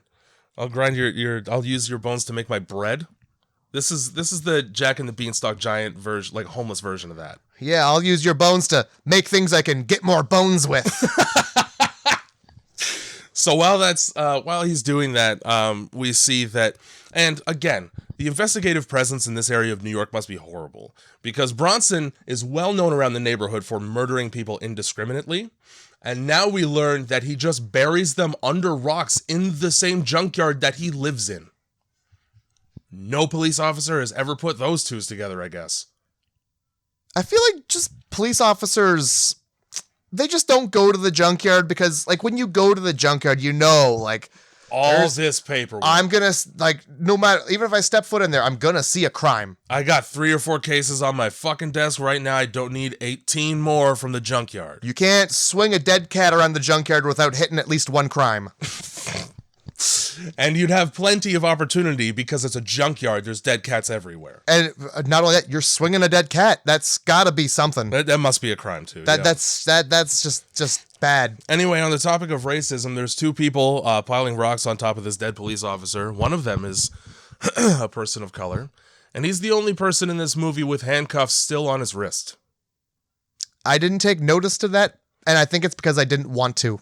The other man has wrapped barbed wire around his pants, which is essentially the butterfly knife version of self-defense attire. You're going to cut yourself more than you cut anybody else. Yeah, and every step, you're probably grinding your knee away. Yeah, and also you can't sit down. And like, okay, cool, so like somebody attacks you, and then what? You're just throwing shin kicks? and stabbing yourself? Just as bad as you're stabbing them. If not worse, probably.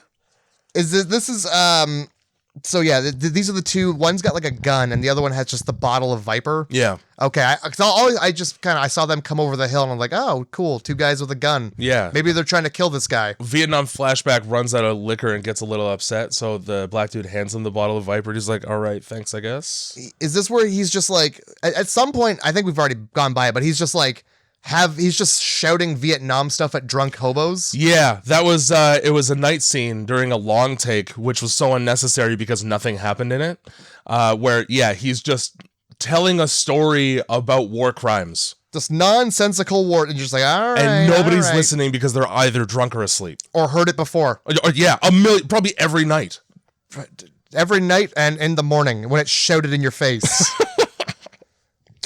So he decides to go for a walk, and he catches Wendy and Freddie's younger brother, Red Hat Hobo's younger brother, having a conversation wherein, well, I guess it's time to get some. This is where she allows the brother to look up her skirt. Yeah, sits in a way where you can see right up that, and like it's not like he tries to hide the fact that he's looking. She's telling him a story during which they're making eye contact, and he's clearly staring at her puss. He's looking right at it. He's got a longing stare. She's telling a story about one time she blew a bunch of snot into her own face. Yeah. And apparently that turns him right the fuck on. Oh. And this is the moment where I try to slide my hand up, and that move works. Yeah, that move works better than any move I've ever tried in my life. Well, apparently in the 80s, when you live in a junkyard, yeah, that's all it takes, man. She doesn't live there, though. It's that dirty, well, no, he does. It's the dirty, unkempt, like, I got fact that bad hair. Your hands just touched my thigh, and I can already taste the salt on it.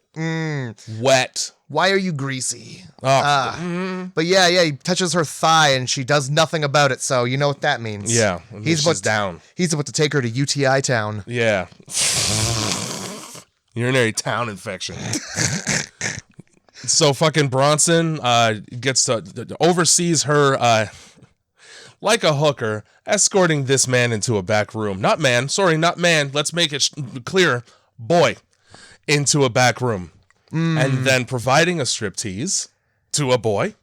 And then going, Frank and the guys are gone. We have an hour. And then jumping right the fuck on him. Okay, here's the thing. What's worse, rape or statutory rape? I'm not gonna. We'll just say they're both bad. They are. Yeah. Jay. Mm-hmm. Now, I think we might have glossed over my favorite death. Okay. Because they hand those two guys the gun. They bury the body. Right. They hand Bronson the bottle of Viper. Mm-hmm. And he's like, "Well, I'm gonna drink this." And his sex slave is like, you bastard. Right. I'm going to drink. You always keep all the good stuff. You're a hooch hog, and I'm sick of it. Yeah. So she has a swig, and immediately... You're right, because I wrote about it, too. Yeah, her tits melt right off. Not only do her tits melt off, she sticks her whole hand in her own tits while they're melting off. And there's just green stuff spraying out of a hole. And then she fucking falls onto the hood of a car that doubles as another guy's bed earlier in the movie, like a victim that the Crow killed to send a message.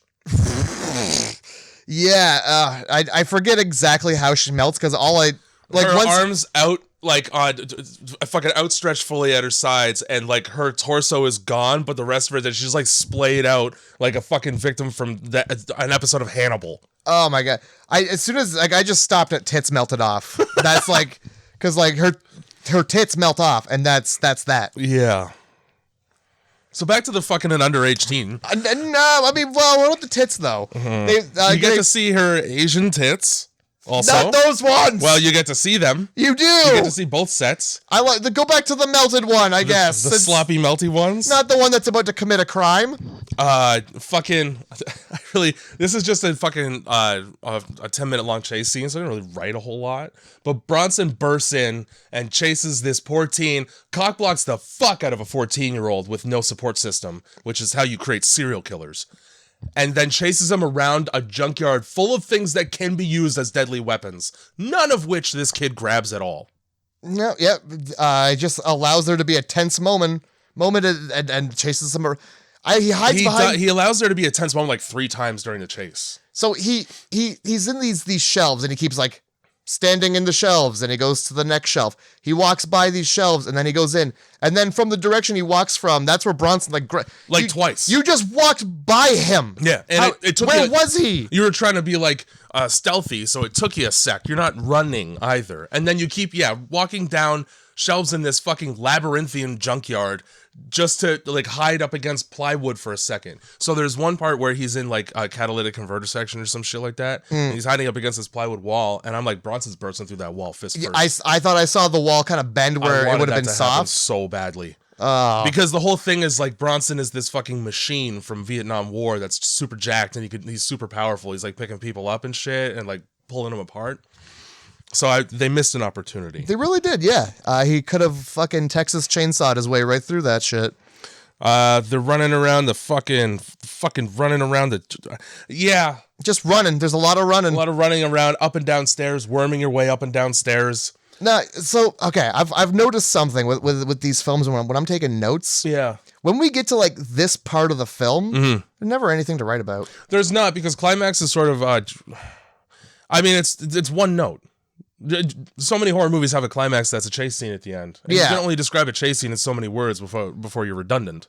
Yeah. There's always a lot happening, but nothing is actually happening because there needs to be a moment of suspense. This is that. It is. And it happens in a lot of movies where I'm just like, okay, and they're walking, and they're walking, and they're walking. Given the ending of the movie, it's not super effective. As far as given this whole movie, suspense is not the tone you should be going for at any moment. Look, for a movie called Street Trash, only one person gets called Street Trash. Yeah, and you gotta wait till the whole end. Yep. So they're running through, and oh man, thank God the older brother is here with a bottle of Viper from.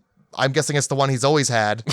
Yeah, he's here to save the fucking day, though. The one he must have pulled either out of the goo that was Ed or out of the goo that was the other guy. Probably, I don't even know who it would have been, who it could have been. Anyone. He just found this. 2/3 drank Mickeys of wine are like, you ever watch The Wire? No. Okay, so X syringes and vials of heroin are called dead soldiers. Yes, okay. Mostly drank Mickeys of wine around a junkyard are like dead soldiers around Baltimore, Maryland. I've heard of like empty beer cans being called dead soldiers, so sure, it works. So he hucks it at fucking Bronson's face, and only his face melts, which is, I mean, it's in service of the end of the movie. It's the only time you see somebody get hit with the alcohol and not just goo up immediately into a bathtub. Well, yeah, I think it's more for internal use and not external. It still works pretty well, like acid. Yeah. It's like, fuck you, man, my face. You ruined the only part of me that I like still. And you know what? It's on its way out anyway. It sure is. Oh, yeah, so, yeah, that's that. Yeah, just kind of, it's not even like a Molotov cocktail or anything. It's just like a little sizzle. No, some water on his face that burns him a bit. Quite a bit. Pretty substantially in the face. At this point, I wrote down, where's the SWAT response to a dead police officer's last known position? I feel like there should be more people buckling down on this one, given that he had already organized a sting. Yeah. They all know. Maybe we should check the junkyard that he had scheduled a raid for this evening. Yeah, his radio, we've been calling it, and just no answer. And it's noon. I think we should maybe go down to the junkyard and have a poke around. Oh, that's his car right there. Interesting. Let's give it a few hours so that all the murders can take place. I don't want to stop anything already happening. It's messy that way. For fuck's sake. It's easier just to catch the guy. That's like the most glaring lack in this movie that I noticed. It's like there's one cop. There's one cop and there's a cop's helper whose job it is to transport hookers to and from the street and back to jail. Rinse, repeat. That's what it seems like. You bring him in, let him go. Bring him, catch him, release. During this scuffle here, Freddy's younger brother gets knocked perfectly into a compressed air tank so that he can load it up like a Gatling gun. Oh, yeah. And point it directly at Bronson, who is now hulking his older brother over his head. With fucking American sniper aim. Yeah. Oh, yeah. For something that didn't have a fucking, even an iron sight on it, and when you open it up, flies around willy-nilly as fuck, he sure did a really good job of hitting only Bronson and not Freddy, who was also in the line of fire. Because you know what? Had he hit Freddy, that would have been bad. It would have. Considering what it did to Bronson. Head and shoulders. No knees and toes, just head and shoulders. Clean off into the air. Oh, removed with like the root and everything? Yeah. And then an expertly, I want to point out, expertly framed shot through the now crevice in Bronson's chest where his head and neck used to be, so that you can see his head and neck just out of focus in the back of the frame perfectly fall in between. Right down into the ravine that was once his body. It's so good. It was fucking, you could not have shot that better. Kudos to you guys for that one. I'll give you that, and then I'll also give you the bit after that where his head is still alive, and for no reason. I'll tell you exactly the reason. There's no reason for this. For what? For Wendy to jump over his head and for him to look up her skirt and smile. It was so that she did that so that Bronson could go out in a dream. Why would you want that? Fuck that guy. There's no reason at all for her to do that whatsoever. Just take a fucking final look up skirt. They really like an animatronic. It's so creepy. They wired this head and programmed it so that it could smile at being a peeping Tom. So it was somebody's job to do that. They created and wired up this head so that it could be a pervert. Yeah. And then smile knowing that its job is complete. The costume tech here, could we possibly at all make this upper third of a human being more predatory? Well, how about after death? We have it really perv out. Holy shit. That's almost as bad as rape. Then, yeah, she goes over to fucking... Freddy's still alive ostensibly because he got his life saved at the last second. She goes over to Freddy's younger brother and hugs him, and then end of the movie. Well, roll credits. And then an end credit scene where... And it doesn't fucking matter. But it's such a... we get Nick the great. Dick. Oh, man. He's got good. the fucking doorman tied up. He's got a couple Goombas with him.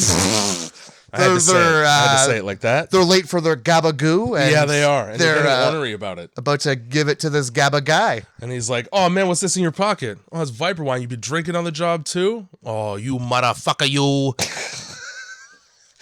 I gotta slap your lasagna right here. But first, thanks for the liquor. I'm just going to drink that. Oh, yeah, he has a little sip. And then we sip. don't even get to see him goo up. Oh my god, he's in the because he's like, oh, we're gonna just fucking kill you. I'm gonna take my cane, I'm gonna put it in your mouth. It's gonna come out your ass. He's like, well, how about I just kiss your ring? And what he says is, you can kiss my prick. Yeah. So that after he's melted, like you don't get to see it, but you hear him describe it. He's like, oh, kiss your prick. It's dripping down the stairs. For a guy who was 5 seconds away from losing his life, he's pretty fucking glib. And then he's like, I'm the new Don now. Give me that fucking that cane before it gets all gooey. Is that how that works? Like you kill the Don and then you're the Don? Yeah, it's like the Highlander. All right, there can only be Don.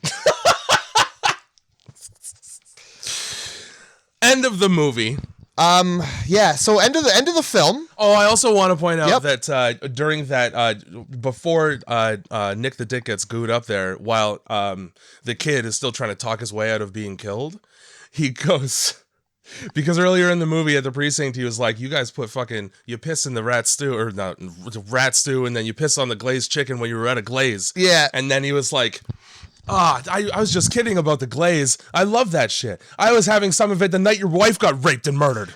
Yeah, oh my God. Whoa! If I wasn't going to kill you before. If there's one way to talk yourself out of getting whacked, it's reminding the Don that you were eating chicken and watching his wife get dragged away. Holy shit. I'm just gonna, because we're right on this topic, that poor lady. That poor lady. She didn't get her due.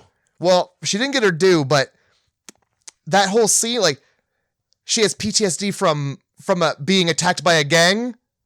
Right. And then she got into this movie where she was attacked by a gang. Yeah. On the trivia page on the IMDb for this movie, now whether or not that's actually what happened, the story, I guess, it was pretty vague, but yeah, she was attacked, horribly attacked, leaving her with scars on a New York City subway. And they just kind of gloss over it like, yeah, it reminded her of that and it made her feel bad. And probably the screams in that scene were real ones. Oh, yeah. If the end of Texas Chainsaw Massacre has taught me anything, it's really easy to bring a woman back to her trauma. If there's one person in this film who's having actual flashbacks. Yeah. That's what real flashbacks sound like, I guess. Yeah, dude.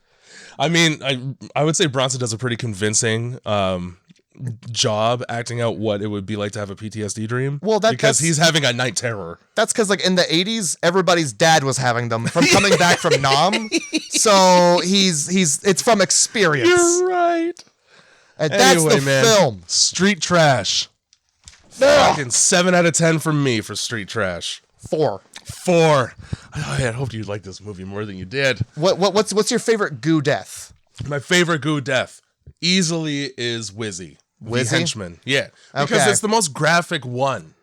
I like the first one. I think I like the head in the toilet. Better? Yeah. You like the toilet because the fucking goo basket case mouth. Whose fucking job was it? Who showed up late to set and was required by punishment to operate that hand puppet?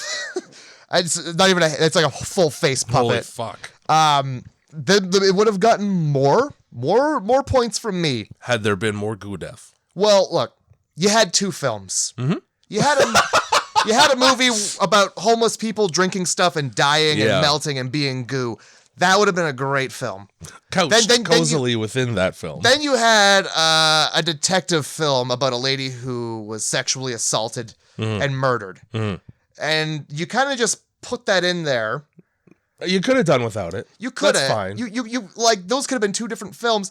I felt like there was no resolution to the Viper. Like, there was a resolution to the guy who was terrorizing the junkyard of people. Yeah. The guy whose violence really doesn't extend past the junkyard except for one time. Yeah, like, you had a nice film about homeless people in the junkyard. Mm-hmm. The goo, like the melt, that didn't have to happen. Right. That could have been a different film and a better film. Yeah. I'm just saying, like, that's fine. There was just so much going on. I would have liked, and none of it gets resolved. I would have liked for, like, the Viper resolution and not just we blew that dude's fucking head off. Yeah, the thing is, like, Bronson gets killed and one guy knows about the poison Viper, but nobody else does. And it's still on the counter at Ed's place, and he's also dead. Mm-hmm. There's nobody around to explain Viper wine. Yeah, as what I was led to believe is the main the main enemy in the film is the wine. Yeah, but we don't get to know what Frank does with the fact that his junkyard is now littered with corpses. There's no resolution to the police investigation aspect. There's really no resolution to anything other than Bronson dies. We blew his head off, and that's that. I just. You know, if it was just a film about homeless people melting and like a company making a potion that melts people, yeah, I'm in. I'll give you that. You know what? That does exist. I'm going to give it a 5. I'll give it one more. It's called Black Dynamite, and unfortunately, it's a comedy. Anaconda Malt Liquor gives you a Little Richard. And it feels good.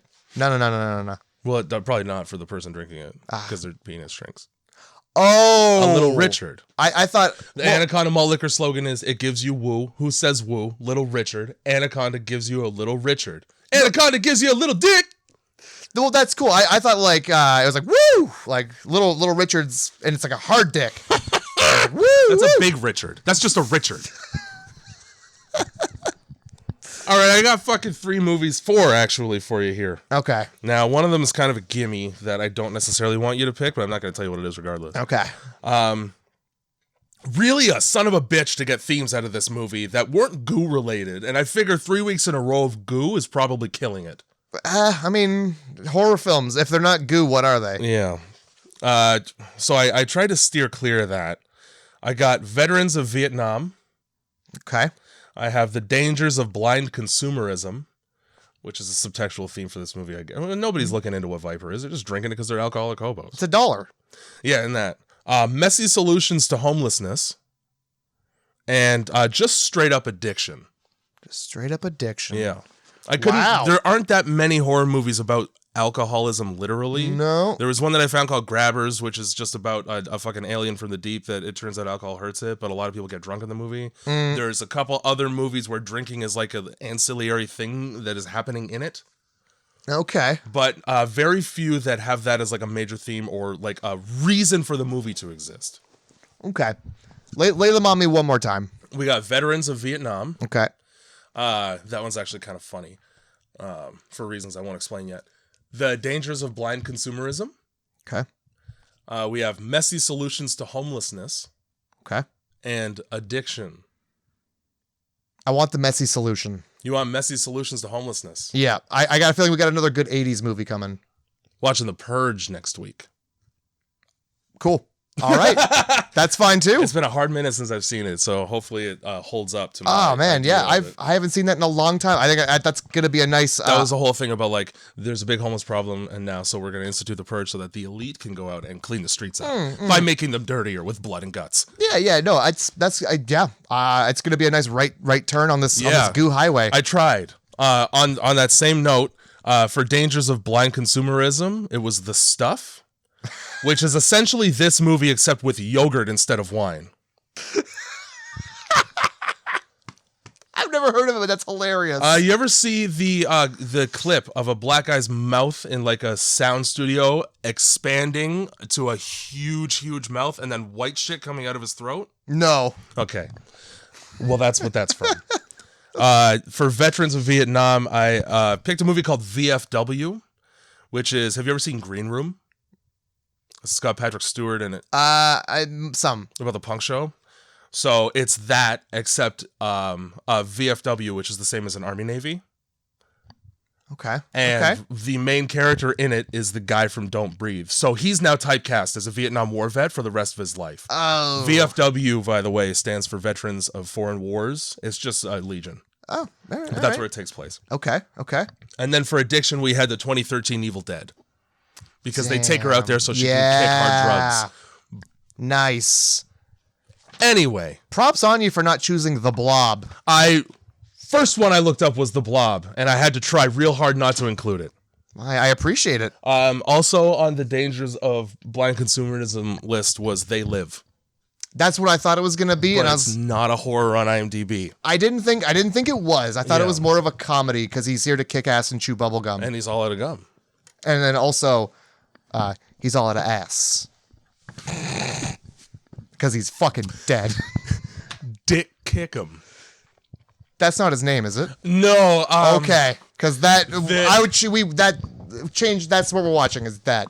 It's a video online of a guy doing a Duke Nukem impression where instead he says, I came here to kick bubblegum and chew ass. And with that, Grindhouse Movie Club. Purge next week. Hope you enjoyed this. What is it, 3 hours long? Oh yeah, 303. Why not?